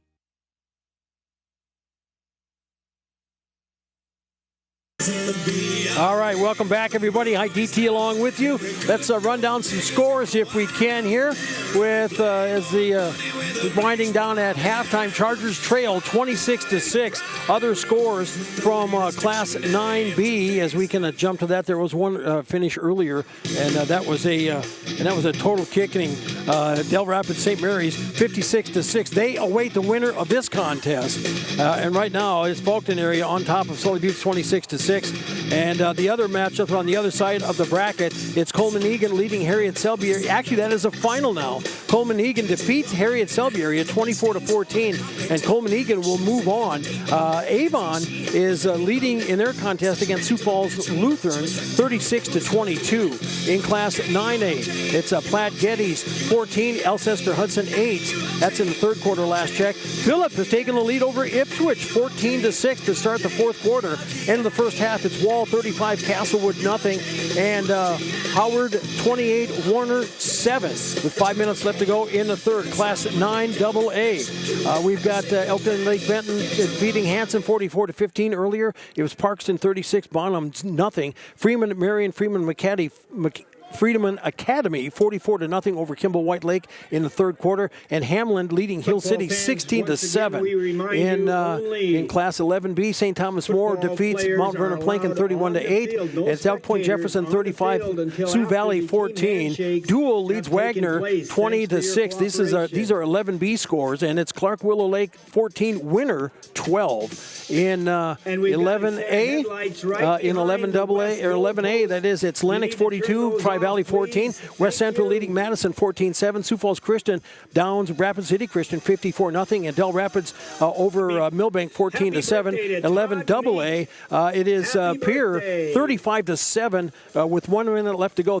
As Pierre will move on, it's Yankton a 12-7 win over Spearfish. That was a hard-fought matchup, and then Huron leading Brookings 7-0 in the fourth quarter.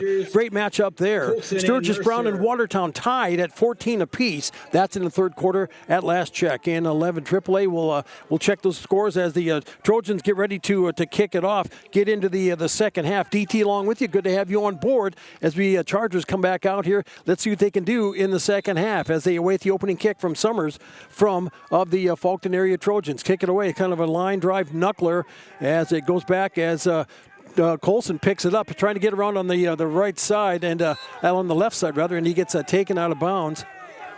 And it'll be first and 10 as the Trojans took that corner away, that seal away. Be first and 10 on the 24-yard line for Sully Buttes, as they'll start first and 10 at the 24. They trail 26-6. Let's see what they can do here in the second half. See if they've had some adjustments. It's been all Faulkton area here in the first half, and the Trojans have shut the Chargers down to a 47 yards total offense. 2 receivers wide to the right for Sully Buttes, 2 wide to the left as Whitler back in the shotgun here on first and 10. Chargers from their own 24-yard line. As he gets the snap, he'll take off up the middle, and he'll get taken down as he crosses the 25 up to the 26-yard line. So about Whitler a couple-yard pickup. Side, looking to run that option. So about a 3-yard pickup on the carry. Cameron Rhodes, and gain of 3. So a 3-yard pickup, and it'll be second down and 7 for the Chargers here now, as the 2 receivers wide, make that 3 receivers wide to the right. That's Breton Barber, Gavin Colson, and Jet Yackley, and 1 wide to the left. I believe that is Hudson Barber. Whitler takes the snap. He'll pitch it back to Westergren, trying to get around the left side. Slips a tackle, change direction. He'll get enough for first down as he gets it up to the 35-yard line. So a nice pickup on the play from the 26 up to the 35. So a 9-yard pickup. Yardage for a Charger first down. That gives him 21 yards on the play. So first and 10 here for the Chargers now with 10:59 to go. Just underway in the third quarter. Trojans out front by 20, 26-6. Chargers spread the field. 3 receivers wide to the right, 1 wide left. Whitler in the shotgun. Behind him, Westergren. First and 10. Sully Buttes from their own 35. As Whitler takes the snap, looks, throws it over the middle of the field. Catch made there. Catch made on the play. That is by Jet Yackley as he takes it from the 35 to the 47. So a 12-yard pickup on the completion. Yackley hauls in that Whitler pass. And so it'll be first and 10. First and 10, Chargers. And it'll be Bosley on the coverage. As the first catch for Jet Yackley, picks up 12 on the play. And it'll be first and 10 for Sully Buttes here now, and they're kind of at the quick step. They have to be down by 20. 2 receivers wide to the right and 2 wide to the left. Whitler in the shotgun. Behind him, Westergren gets a man in motion as in motion is Hudson Barber. Whitler will fake the pitch, and he'll turn it up the field and gets it across the 50 up to the Trojan 48-yard line from the 46. So a 6-yard pickup, 6-yard pickup on the play. It'll be second and 6 now for the Chargers from the Trojan 49-yard line. Coming out of the huddle, it looks like a Colson wide to the right. And along with it, it'll be Hudson Barber wide to the right as well. 2 receivers wide to the left for Sully Buttes on the far side of the field. Whitler back in the shotgun. 2nd down and 6 as he tries to take off, and he'll get taken down on the play by Mueller, shooting in from the defensive end position. And there'll be a loss on the play back to the original line of scrimmage. Whitler dropped for to the 47. Youngerman, number 85 on the stop. Youngerman with the stop, making a loss of 3. So it'll be 3rd down and 9 for the Chargers here now, as 3 receivers wide to the right, 1 wide left. Whitler in the shotgun. Looks with 8:55 to go in the third. As Whitler gets Colson in motion, gets him into the slot, looks to the left, pass made over there, and it sailed wide and outside, incomplete. It'll be 4th down. Incompletion stops the clock at 8:49 of the third quarter. 4th down and 9 now for the Chargers. Coyle on the coverage for the Trojans. 4th and 9. And he tried to get it to Hudson Barber over on the left side, and he was open, but he had to reach too far back. The pass was off the mark. So 4th and 9, and the Chargers are looking in their playbooks. Looks like they're going for it here at midfield. They're on their own 47-yard line. 2 receivers wide to the right, 1 wide left. Whitler in the shotgun on 4th down. He'll get Colson in motion from the left side. Takes the snap, drops, looks, throws it down the field, and falls incomplete. Martin Moss was in the coverage. Was the coverage man? Yackley, the intended receiver.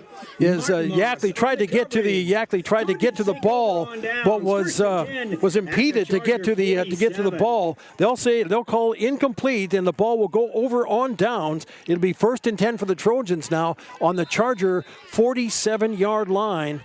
And Faulkton area starting with excellent field position. Their first touch offensively here in the second half with that 20-point lead, 26-6. They will send Starks, I believe it is, wide to the right as Melius back in the shotgun, handing it off. With it, it goes to Coyle, trying the left side. He'll cross the 45 up to about the 44-yard line, about a 4-yard pickup for Coyle on the play. Coyle on the carry. Picks up 4. Westergren on the stop. He's got 61 yards so far on the night. 2nd and 6 for the Trojans here now. And now they'll be content to just keep the ball in play and just let this clock chew up. As taking their time here now, they have the luxury of a 20-point lead and the ball in Charger territory. They have 2 receivers wide to the right. I believe that is Martin Moss. Check that, 3 receivers wide to the right as Melius back in the shotgun as they wait. They'll call a timeout.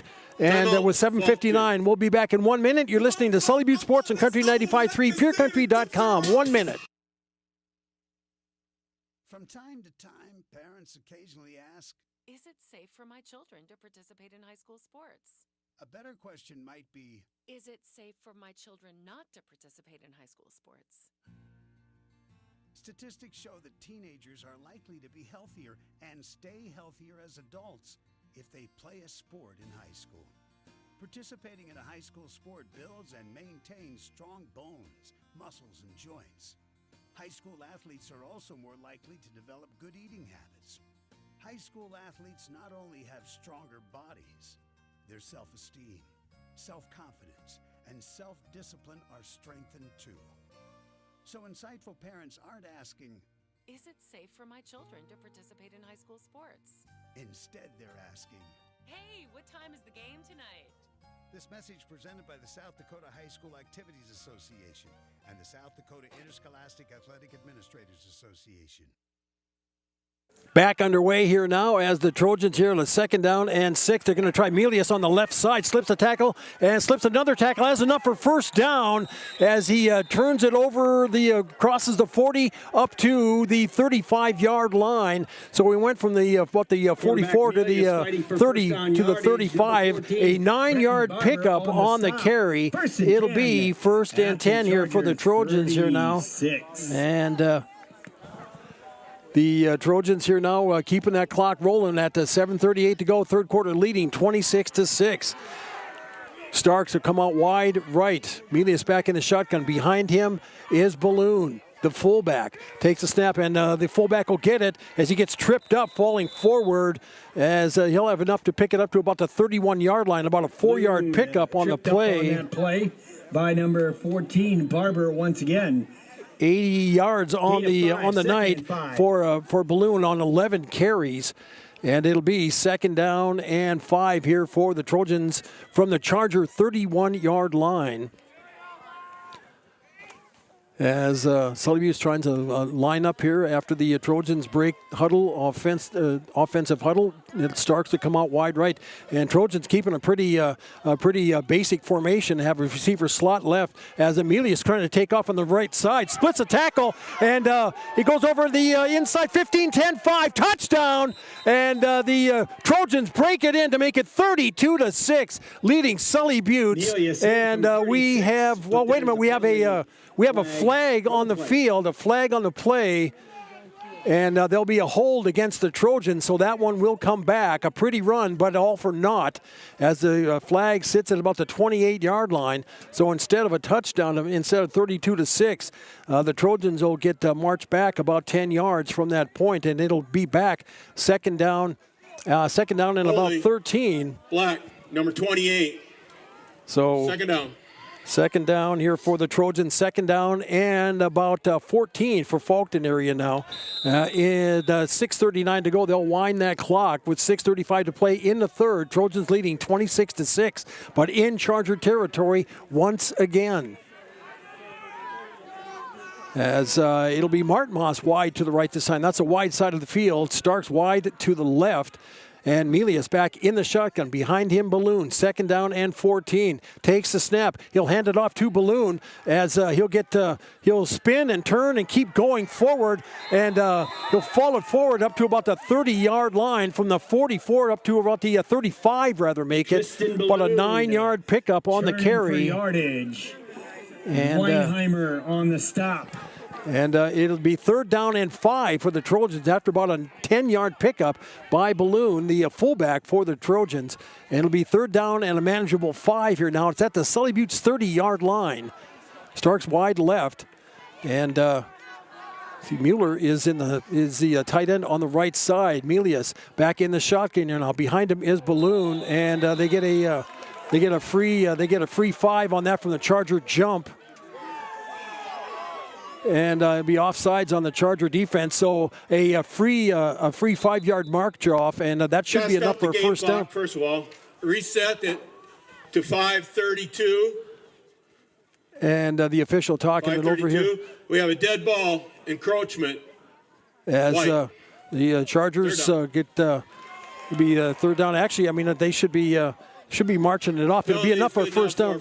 Yeah, it is enough for a first down. So the Trojans here now are 1st and 10 on the Charger 25-yard line with 5:32 to go in the third quarter.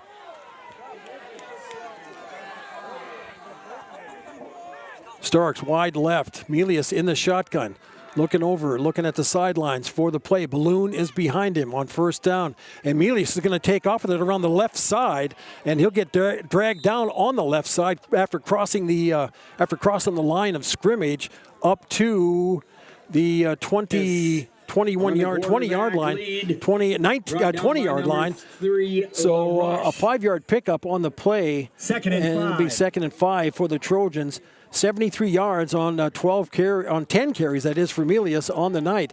Clock under 5 minutes to go in the third. Trojans leading 26-6 and driving in Sully Butte's territory on the Charger 20-yard line. Eye backfield.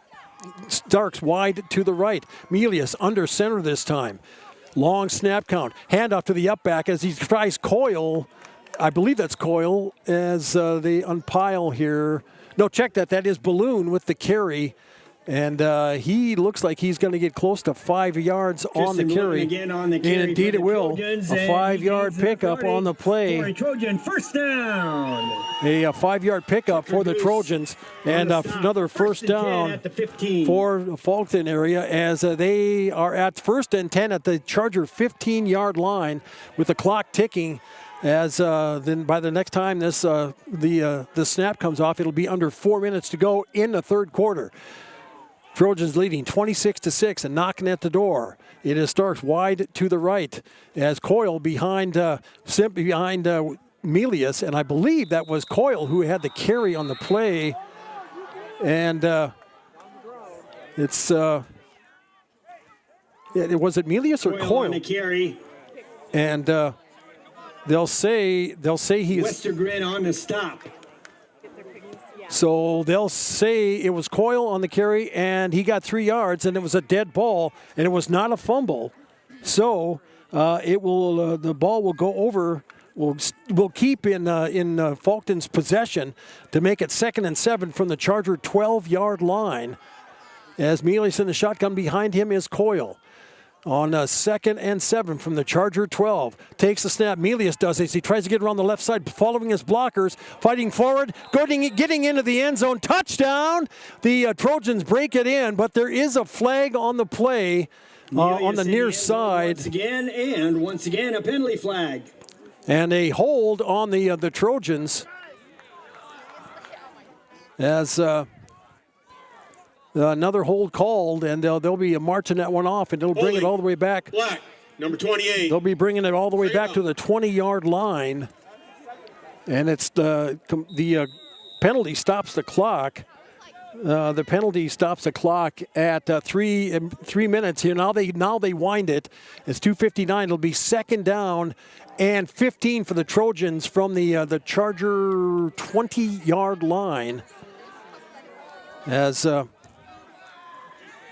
Coyle checks out of the ball game now. It is Starks along with number 28 for the Trojans. That is Dickoff on the far side, and also Martin Moss. And the Trojans will take a timeout with 2:39 to go in the third, leading 26-6.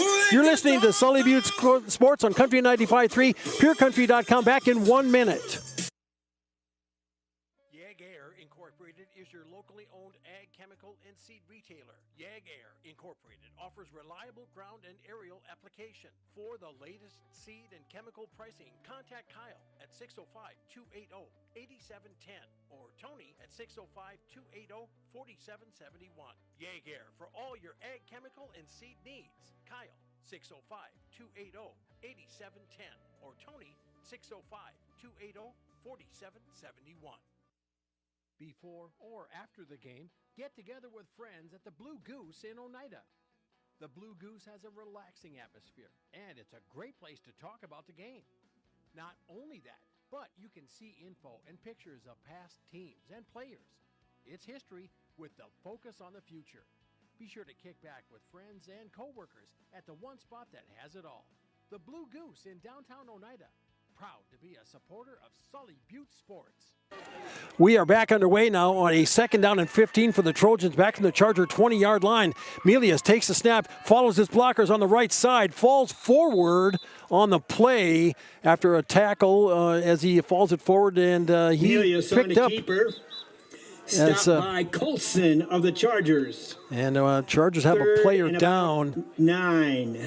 As about a 6-yard pickup by Melius, giving him now 79 yards on 11 rushes. And they're tending to a player for Sully Buttes. Trying to see who that is here for you. We'll get that, and we'll get more information. I believe we're going to take an injury timeout. You're listening to Sully Butte Sports on Country 95.3, PureCountry.com. We'll be back in 30 seconds and check scores. At 83 Ag Sales, we specialize in precision planning to help you create a growing environment that will maximize your efficiency and crop yields. We're committed to helping you improve your planting and production with the best technology available. Located in Oneida, 83 Ag Sales, here to make the most of your growing season. Call us at 605-222-5385. We can help you choose the right components for your equipment and your operation. And we are back, and it was Cooper Falkenhagen. He went down, and he is back up and under his own power. That's good to see. Walking to the sidelines here now. He'll have to take some plays off, but let's see if we can get some scoring updates. As in 9B, Avon 46, Sioux Falls Lutheran 22. They're pulling away. Coleman Egan beat Harriet Selby area 24-14.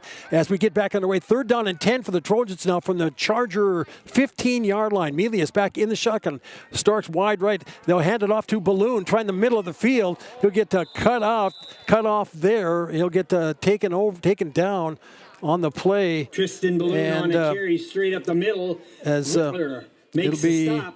It'll be about a just shy he of picked the up line to gain. Fourth and less than one. 4th and 1, and Balloon took it up the middle and picked up about 7 on the carry, giving him a 101 rushing yards on the night. 4th and 1 for the Trojans from the Chargers 7-yard line. Melius to get under center. Balloon behind him, starts wide left, and it looks like it'll be Melius taking it over on the left side, and they're going to mark him shy. They're going to mark him shy of the goal line.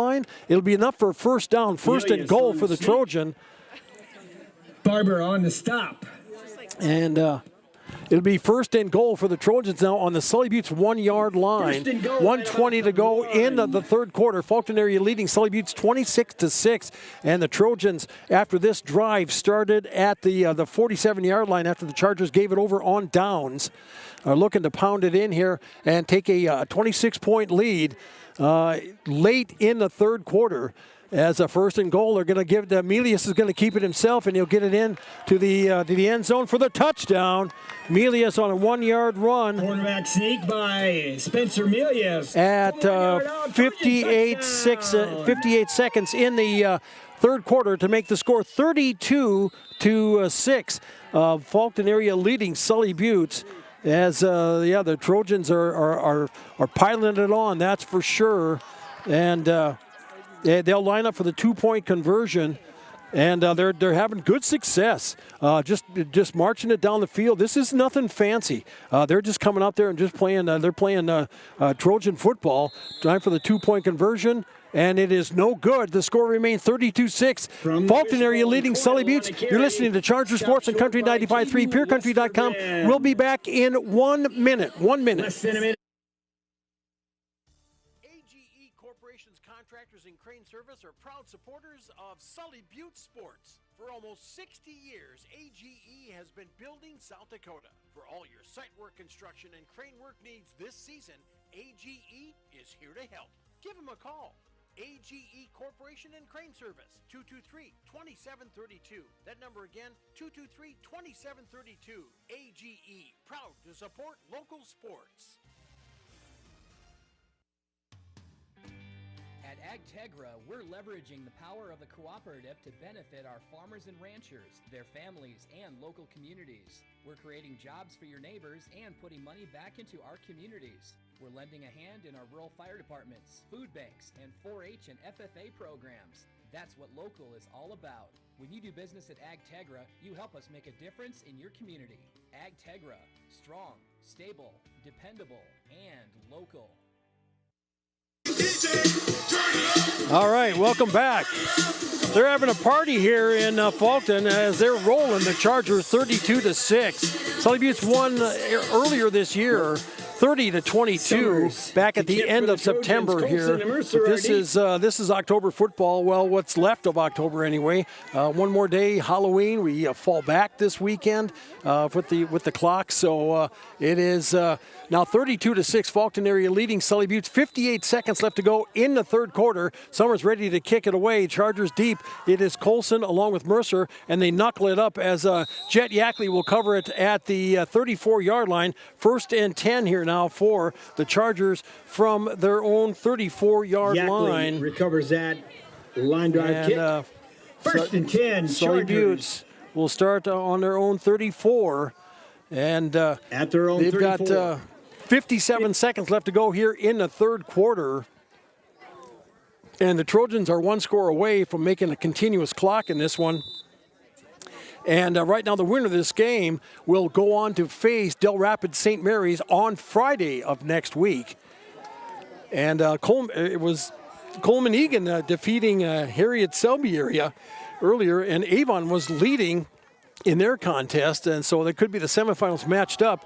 And he went after number 15 for Breton Barber on the pass. It falls incomplete. Whitler to Barber, incomplete. As it was Barber who tried to break to the sidelines and slipped, and the ball sailed over his head. Incomplete. Second down and 10 for the Chargers from their own 34-yard line. Incompletion stops the clock with 54 seconds left to play here in the third. Chargers come out. They'll have Barber wide to the right. Two receivers wide to the left. That'll be Colson and Yackley. Whitler back in the shotgun. Takes the snap. Looks. Throws it over on the side. Catch made over there by Colson. Gavin makes the catch at about the 41-yard line. So about a 7-yard pickup. Complete. So a pickup on the play. And on the coverage. As Gavin Colson makes a 6-yard pickup as he's got 22 yards completion on the night. Third down and 3 for the Chargers from their own 41-yard line. They should be able to get this play off before the end of the third quarter. Sully Butte's trailing 32-6. As they're switching players up, it'll be Colson and Yackley wide to the right. As Hudson Barber wide to the left. As Whitler takes the snap, pass made through the hands of Colson, and it falls incomplete. 6 seconds left to play in the quarter. Whitler, and the Chargers Colson, looking at a fourth down and 3. Martin Moss on the coverage. Fourth down and 3. Chargers from the 41-yard line. 2 completions on 5 attempts here in the second half for the Sully Butte's passing attack here. It's been pretty anemic here throughout the night. The Trojans have controlled play with the run and keeping the ball, playing keep away with Sully Butte's. As Whitler back to punt it away. Starks is going to fall back, and as gets the snap and pass made, tried to get it over and tried to get it to the number 16, falls incomplete. The intended receiver on the play Whitler's for the Chargers to Heath, Jace Heath, Barber, and falls incomplete. The Trojans will take over 1st and 10 on the 41-yard line. Chargers having to go for it. 3 seconds left to go in the quarter. And take over on downs. Charger 41. And Sully Butte's just trying to do something, anything, and they leave the ball for the Trojans in Sully Butte's territory, 1st and 10 on the Charger 41-yard line. Receiver wide right for Faulkton area. I backfield. Melius under center on 1st and 10. As he'll take the snap, and handoff will be to the up back. Check that. Yeah, that is Balloon with the carry. A couple yard pickups on the play, and he'll pick up two on the play, and that gives him 103 yards on the night. And that's the end of the third quarter. Getting ready for fourth quarter action. You're listening to Sully Butte Sports on Country 95.3, PureCountry.com. We'll be back in 1 minute.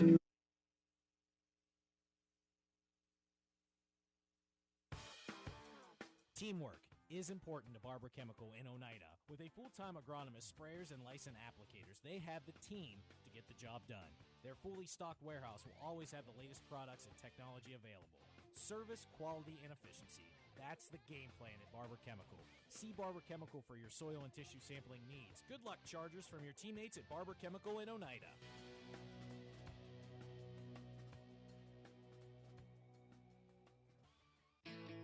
As community bankers, BankWest employees are deeply committed to supporting local causes, growing the local economy, and creating local opportunities. At a time when you can bank anywhere, we hope you choose BankWest. We'll be your financial partner for the long haul, helping you and your community achieve financial success. BankWest. Convenient, connected, committed. Member As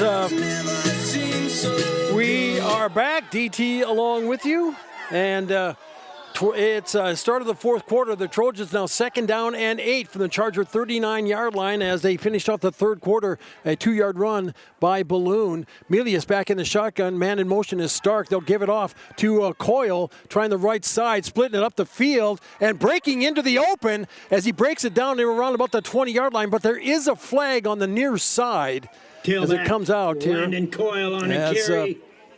Westergren on the stop. And illegal shift on the Trojans. Second down. They'll have to bring it back. As we start the Chargers will start the only team personnel are allowed on the field. The Trojans have been in control for the night. Chargers they trailed 8-6 earlier into the. Actually, that was going into the second quarter. Ever since then, it's been the Trojans 24-0 scoring, leading Sully Buttes on the night here, as they've just come out like a well-oiled machine and just controlled play all night long. And it looks like, I think, that is Cooper Falconek, and he is back in the game, so it's good to see. It looks like he went to the sidelines and was able to shake off that injury. Milius back in the shotgun now on a second and about 14 as he hands off, tries to get around on the left side rather, and in on the stop was LaRoche, and there'll be about a 3-yard loss on the carry. It'll be third down and 16 for the Trojans after a 3-yard loss, and the Trojans keep the clock going, which is their ally right now, leading 32-6 as they have a substitution. Coyle checks out of the game, and I believe it was Martin Moss had checked in. We will see, and as it looks like.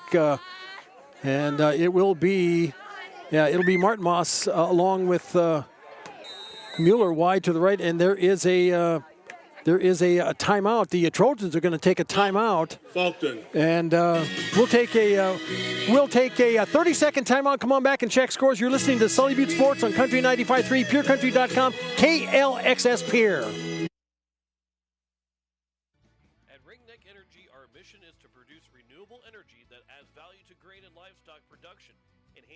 Of our investor partners and provide a safe, rewarding work environment. Ringneck Energy, located at 901 Redwood Avenue in Oneida. Call 605-945-6900 and check out our website, www.ringneckenergy.com. Ringneck Energy in Oneida, creating economic opportunities in our community. As we take a look here, other scores, getting any other updates. Avon leading Sioux Falls Lutheran in the fourth quarter, 54-22. 32-6 here. Fulton area leading Sully Buttes. Coleman Egan and Harriet Coleman Egan wins 24-14 over Harriet Selby area. They advance to take and they'll play. I believe it's going to be Avon next week in 9A. It's Platte Geddes 20 and Alcester Hudson 16. Phillip 14-6 leading Ipswich with under a minute to go in the fourth quarter. That's a big win coming up here for the Scotties. And then Wall 41, Castlewood nothing. A continuous clock in the third quarter, and that Howard 28, Warner 13. As we get underway here now, as the Trojans here on third down and 16. Back in the shotgun, it is Bosley as he slips up on the play. And he'll go down at about the line of scrimmage, and it'll be fourth down and 16. Ball is down at the 45-yard line. The best thing to come out of that play is it keeps the clock going for the Trojans here now with 10:20 to play in the game. West corner, please turn them off. As the Trojans looking to punt it away here now, and I believe it's usually Mueller who does the kicking. Deep for the Chargers is Colson. And this one's a good punt as Colson will let it hit. He'll pick it up on the bounce, try to get around on the right side, and he'll run it up the field up to about the 15-yard line. First and 10. Colson on the return. First and 10 for the Chargers from about their 15. Sean Roseland, special teams player. And so a punt, and Sully Buttes will start first and 10 at about looks like about their 16 actually.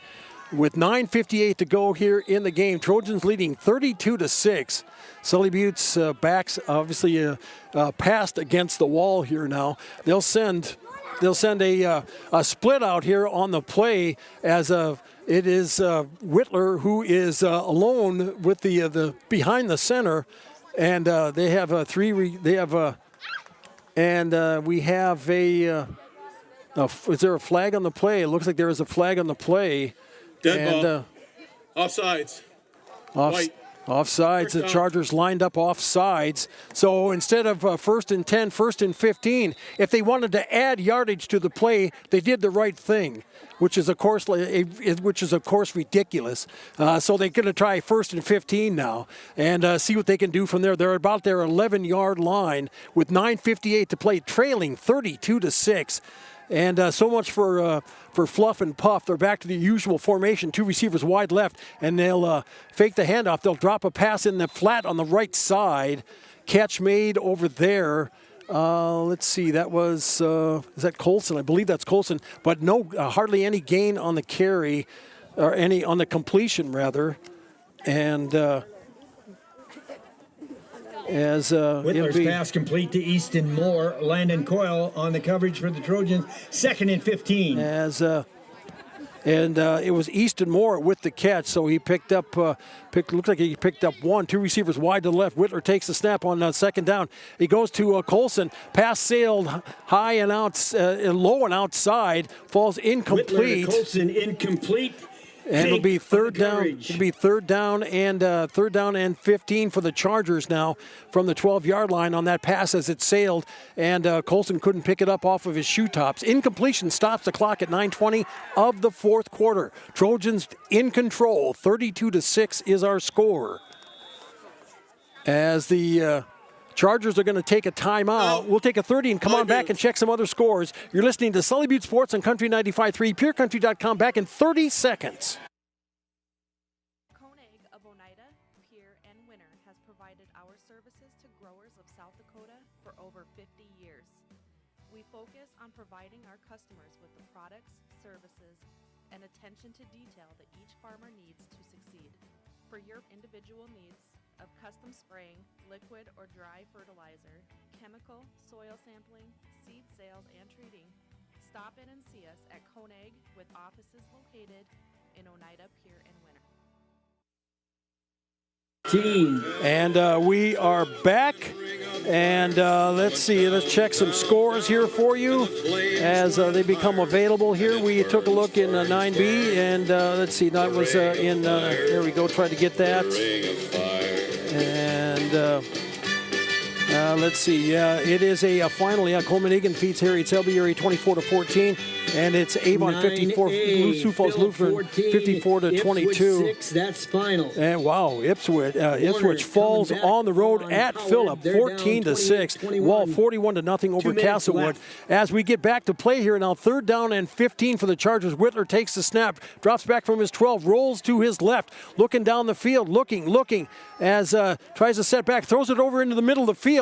Catch made there by Moore, Easton Moore at the 40 as he gets crossed. He gets taken down at the 45-yard line, and a nice pass as Whitler stayed alive and got it to Easton Moore. He threw it cross field. That pass in from Whitler. And nice tackle by Corbin Stark. And he went from about the 12-yard line to the 45-yard line. So about a 33-yard pickup on the play.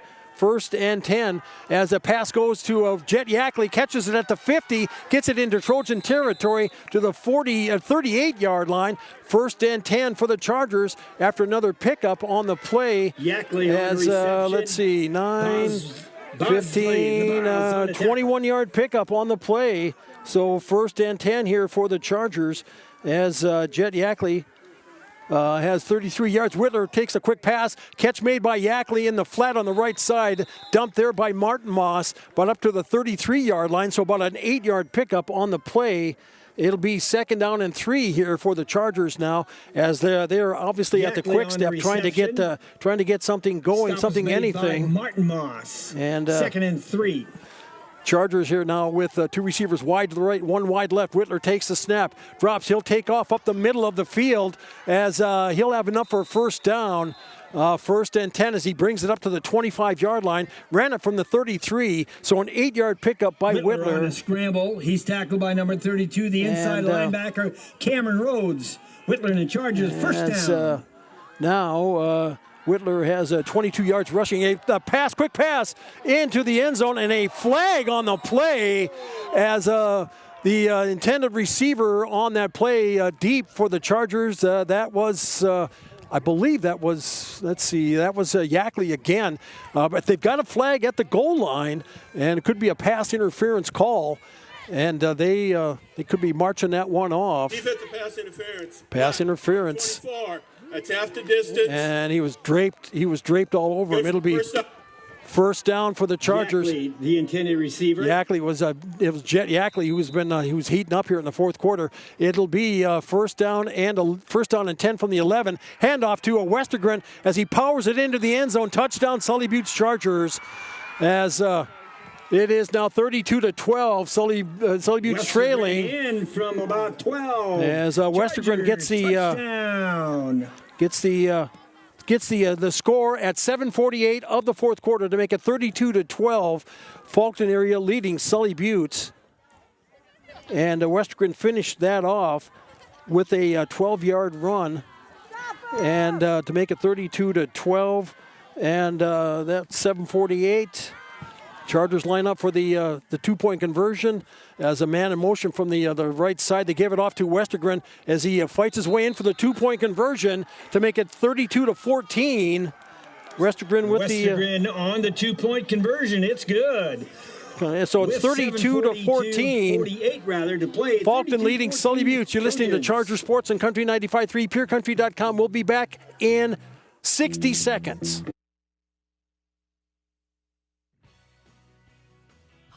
Shopping at its best. Don's Food Center has what you want and where you need it most. Right in Oneida. Enjoy a great selection of groceries, fresh meat and produce, friendly service, and more. Get all your snacks for the big game at Don's Food Center. Don's Food Center is a proud supporter of Sully Buttes Athletics and wish the Chargers good luck in today's game. Don's Food Center, where parking is convenient, shopping is easy, and your time is priority. Is it the competition that keeps bringing you back? The long-standing rivalries? Or is it seeing friends again and cheering on your favorite team? At First Dakota, we're here for it all. We appreciate the fans, the players, the coaches and officials, the concessions crew. The shared community experience is part of what makes life here great, and we're here for it. See you at the game. First Dakota National Bank, member FDIC.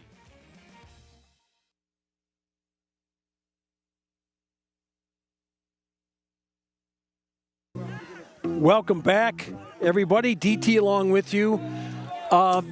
There's a weird story coming out of Wall tonight. The kicking for the Chargers. The Wall Eagles were leading Castlewood 41-0, and Castlewood threw in the towel. They forfeited it and walked off the field, trailing now by 41-0. And the Chargers do an onside kick, and they get it. As it was the kicker, Cooper Falkenhagen, recovering it, and the Chargers will take over at about the 50-yard line.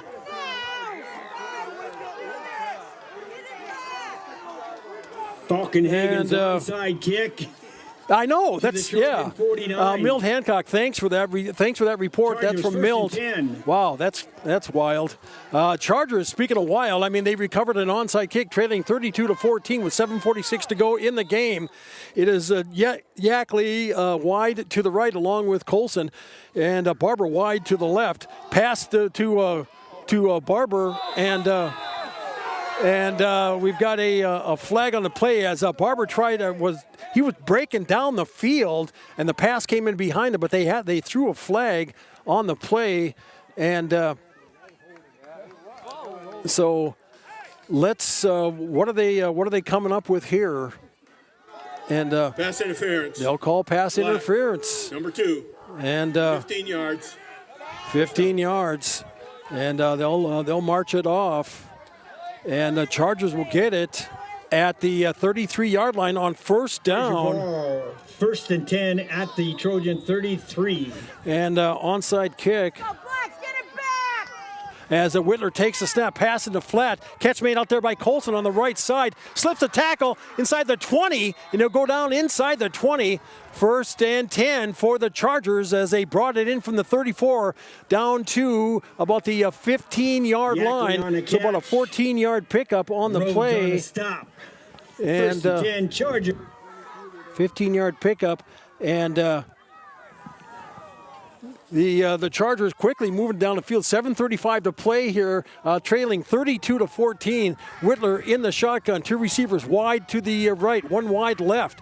As Whitler awaits the snap, gets it, handoff to Westergren, trying the middle of the line, and he'll get taken down on the play. And for no gain, it'll be second down and 10 for the Chargers. Running back Westergren on the carry. As stop is made by number 85 Colton Youngeman. As Chargers go no huddle, Whitler in the shotgun. 2 receivers wide to the right, 1 wide left. Whitler looks back, rolls to his right, looks, throws it into the end zone. Oh man, through the hands, the intended receiver on that far side. I believe that was that Yackley. Checking. Yeah, it was Jet Yackley. It slipped through his hands. Incomplete. It'll be 3rd down and 10. Actually, a 3rd down and 11 for the Chargers here now. Mark Moss on the coverage. And so 3rd and 11 for Sully Buttes from about the Trojan 16-yard line. As it is Yackley along with Colson wide to the left. On 3rd down and long, Sully Buttes here now in Trojan territory, trailing 32-14, trying to muster something, anything. Whitler takes the snap, pass made over on the right, on the left side, falls incomplete. Went for Yackley, it falls incomplete. Incompletion stops the clock at 7:04 of the fourth quarter. Incomplete. Chargers obviously in 4-down territory, as they'll mark it down to the back at the 16-yard line. Chargers can pick up a first down without getting a touchdown as they get it up to about the 5-yard line, and Whitler will take the. Not sure if they're gonna wait on that. Chargers are gonna take a timeout, and we'll take one as well. Come on back in 30 seconds. You're listening to Sully Butte Sports on Country 95.3, PureCountry.com. Back in 30. Terry and Peggy Barber and family with Red Spray Service in Pierre, Oneida would like to wish the Sully Butte Chargers good luck with tonight's game and all season long. Call Brett Spray Service today at 258-2743 for all your aerial application and retail chemical sales needs. The Barbers would like to remind you what Henry Ford once said, that when everything seems to be going against you, remember that the airplane takes off against the wind, not with it.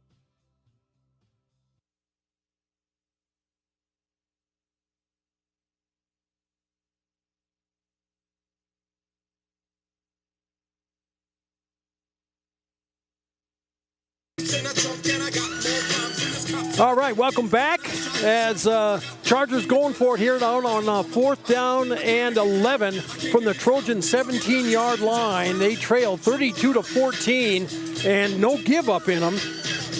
And that's an admirable quality to be sure. As they come out to the line, 3 receivers wide to the left. That's a wide side of the field. Whitler in the shotgun, 1 wide right. Behind Whitler is Westergren. As he looks at the line, and we got a flag on the play and a delay of game. So 4th down and 15. Did they have everybody out on the field? Illegal substitution. White. And 10 players on the field. So somebody did not come out. And so that's going to be 4th down and 16 for the Chargers back from the 21-yard line. 3 receivers wide to the left for the Chargers. That's a wide side of the field, 1 wide right. Whitler in the shotgun on 4th down and 16.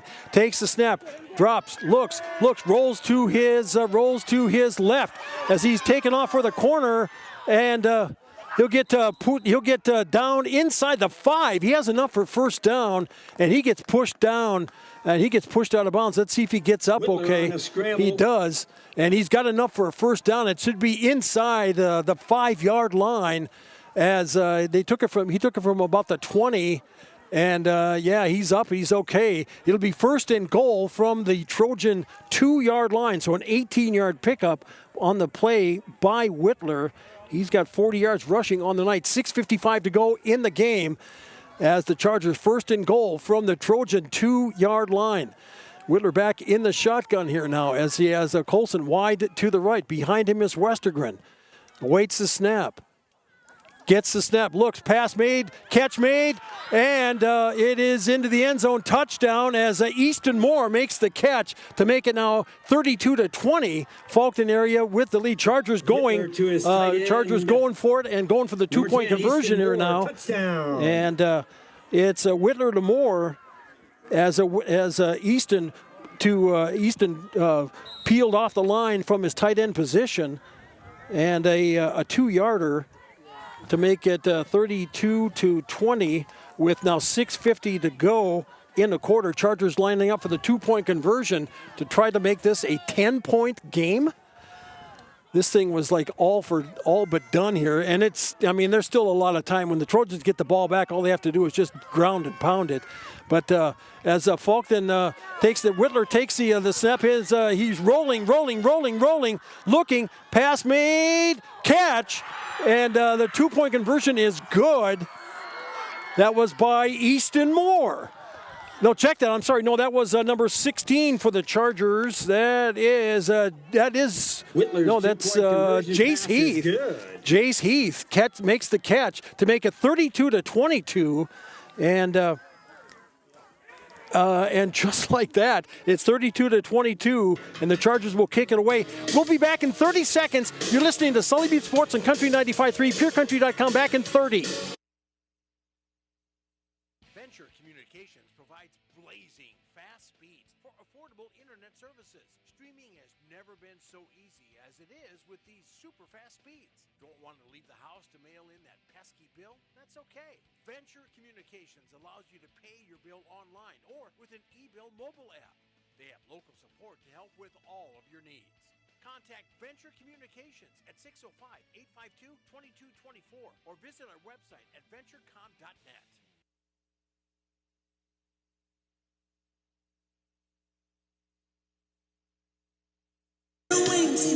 All right, as the Chargers get ready for the kickoff, and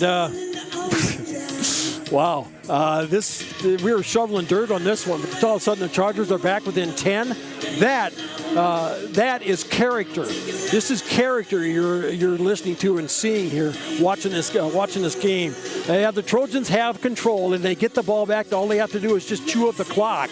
But hey, Sully Butte's at least made a game out of it here late in the second half, in the fourth quarter, as it'll be Falkenhagen getting ready to kick it away, and they've got just about everybody up on that front line as the Chargers. They're looking for another onside kick to try to prevent it. The Trojans have 1, 2, 3, 4, 5, 6, 7, 8. They've got 6 of their 9 players up, and. The kick is up and Martin Moss corrals it down at the 43-yard line, and so the Trojans will get the ball. Onside kick recovered by number 24, Max Martinmoss. And the Trojans will start on the 44-yard line. 1st and 10 for the Trojans now, and they'll come out here and. They have that 10-point lead, and they have time on their side. But let's see what they come up with here now. As Starks will go wide to the right, and it will be it'll be Melius back in the shotgun. Behind him is Balloon, and Balloon will get the carry, and he'll fall forward to pick up about 3 on the play. And it'll be now, and he kind of backed his way around just to kind of lead it up. Tucker as Bruce makes the tackle. 2nd and 8. Stop here now for 100. He's got 114 yards on 16 carries. The clock is ticking, and that's exactly what the Trojans need to try to advance. They lead Sully Butte's 32-22. As they come to the line here now, let's see if they wave it down. Let's see if they'll send Starks over to the wide to the right. Melius back in the shotgun. Behind him is Balloon on 2nd and 8 from the Trojan 44-yard line. We've got a flag on the play and a false start on the Trojans.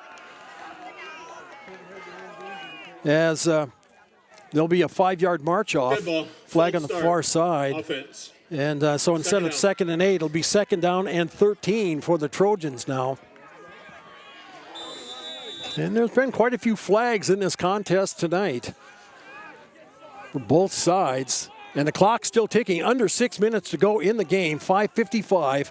And Trojans at a 2nd down and 14 from their own 41-yard line. Melius in the shotgun. Behind him, Balloon. Starks wide to the left. That's a wide side of the field.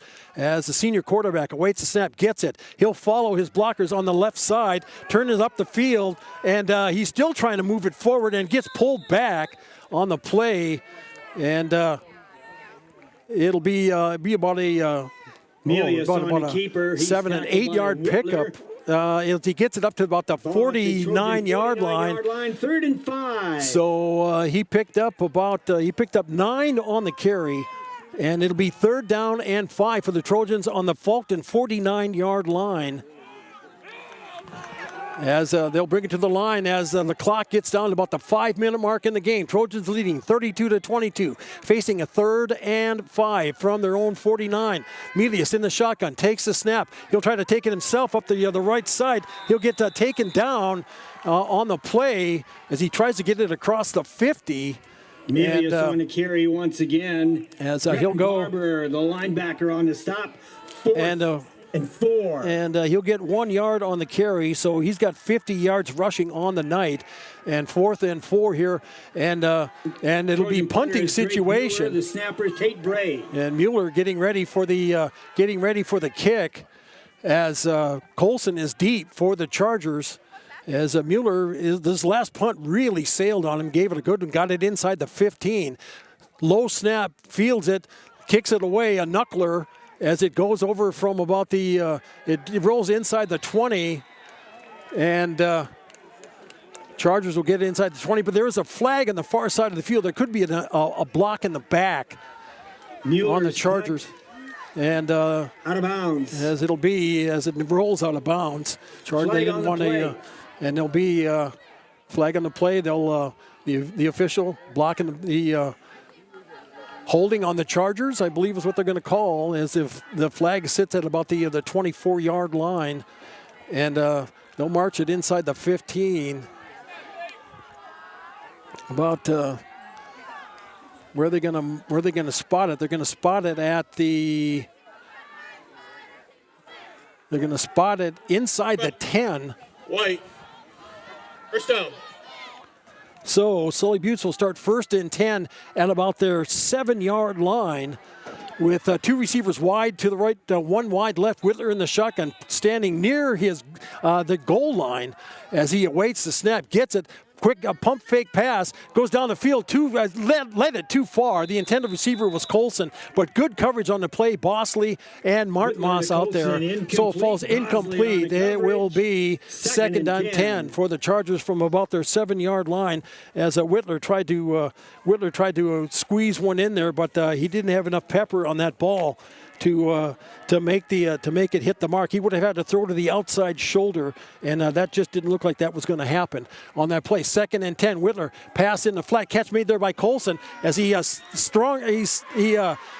arms a player, gets it forward. He'll have enough for 1st down as he gets it from about the Whitler to Colson. He breaks the tackle. 7 as he gets it all the way up to about the 30-yard line. To the 30-yard line. So about a 23-yard pickup on the play, and so a 23-yard pickup for Colson, and it's 1st and 10. Whitler, a quick pass in the flat on the right side, and Colson with the catch again in front of the 30, as does he get out of bounds? Whitler to Colson once again, and on the coverage, and it'll be 2nd down.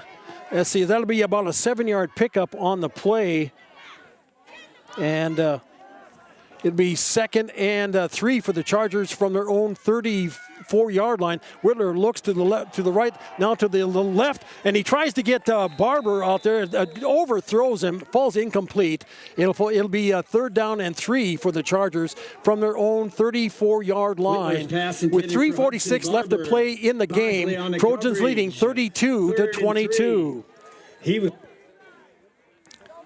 So, Chargers looking to try to be as efficient with as much time as they have, and try to find that receiver, to try to get a first down, to try to get it down the field, maybe get another score in on it here. But they're running out of time. They'll have Colson along with Yackley wide to the left.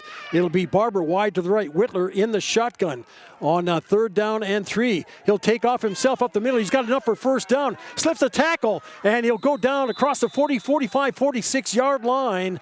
So a 12-yard pickup by Whitler. On the keeper. And the Charger 46, 1st and 10. And it'll be 1st and 10 for the Chargers as they quickly hustle it to the line. No huddle. 2 receivers wide left. Whitler in the shotgun takes the snap, looks, throws it on the right side. And he had Colson, and he had it on his hands, but it falls incomplete. There is a flag in the backfield, and I think we're going to get a hold on the Chargers with 3:21 remaining in the game, and they'll take that penalty for sure. And they haven't made the official call yet, but I think it was on the line here for holding. Holding. Yep. White, number 64. And first down. It'll be first and instead it'll be about 1st down and 20 for the Chargers as the ball back. The ball back to about the 35-yard line. He had Colson there, but could not make. Colson couldn't bring it in. 2 receivers wide to the right this time. It is Barber wide to the left. Whitler in the shotgun. 1st and 20. Behind him, Westergren. Whitler takes the snap, pass in the flat, through the hands of Yackley, falls incomplete. It'll be 2nd down and 10, and that only used about 4 seconds on the play. Martin on the coverage. So second and 20 for the Chargers with 3:17 remaining. Chargers trailing 32-22. And Whitler getting the play from the sideline as Chargers will break the huddle here now. Let's see what they can come up with here. And he'll bring Colson and Yackley wide to the right, Barber wide to the left. Westergren in the backfield behind Yackley, who's in shotgun as he has been all season. Takes a snap, pass made, catch made by Easton Moore on the right side as he gets dragged down by the jersey as he gets thrown down at about the 40-yard line. To Easton Moore on the screen. So Lyndon Coyle keeps him in bounds. Oh, so it's about a 5-yard pickup on the play. And as Easton Moore makes the catch, he's got let's see here now as a Whitler on 3rd down looks pass tipped, catch made, through the hands, picked off on the play as it came out of Colson. And Gavin came out, and the ball bounced off of him and up in the air, and the Trojans recover the ball, and the Trojans will take over. And after the interception. And it'll be 1st and 10 for the Trojans from their own 44-yard line. As Gavin Colson took a shot as the ball came into his chest, it popped out, and the Trojans were right there and recovered it, falled forward, and Faulkton area with 2:37, just looking to burn down the clock and advance on to the state Class 9B semifinals.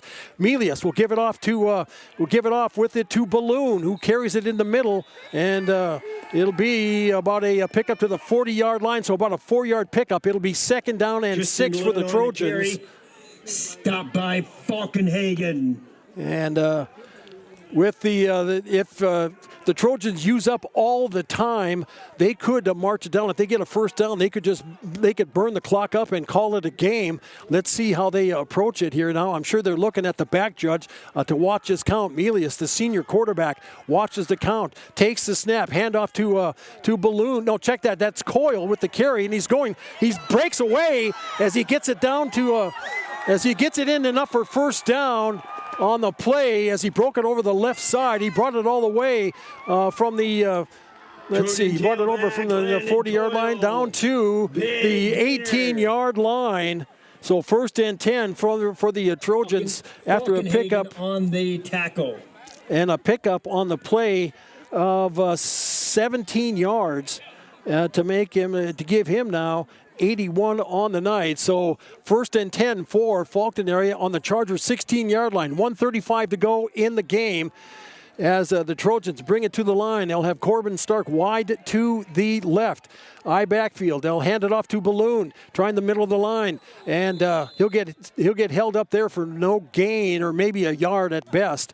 They'll give him a yard on the carry. Minimal gain of about 2, maybe 3. And Miles on the stop. it'll be 2nd down and 8 for the Trojans here now, as they kick back and are just going to watch the clock tick down because we are at 1 minute left in the game. It is Trojans leading by 10, 32-22. Under a minute to go in the game as the Trojans. Thank you, sweetheart. As the Trojans, Milius under center here, now watching the clock and the handoff. They're going to try up the middle, a couple more yards on the play. That is by Balloon. Left tackle. As he picked up about another 4 on the play, so it'll be 3rd down and 5 for the Trojans, and we're under 30 seconds left to go in the game. And I believe Faulkton area can just let the clock burn up. And unless they want to drive it in, let's see what they do. They get lined up on 3rd down, and we have a. I believe they had a kneel down on the play, and that's going to be it. And the Trojans come away with the victory, 32-22 over Sully Buttes.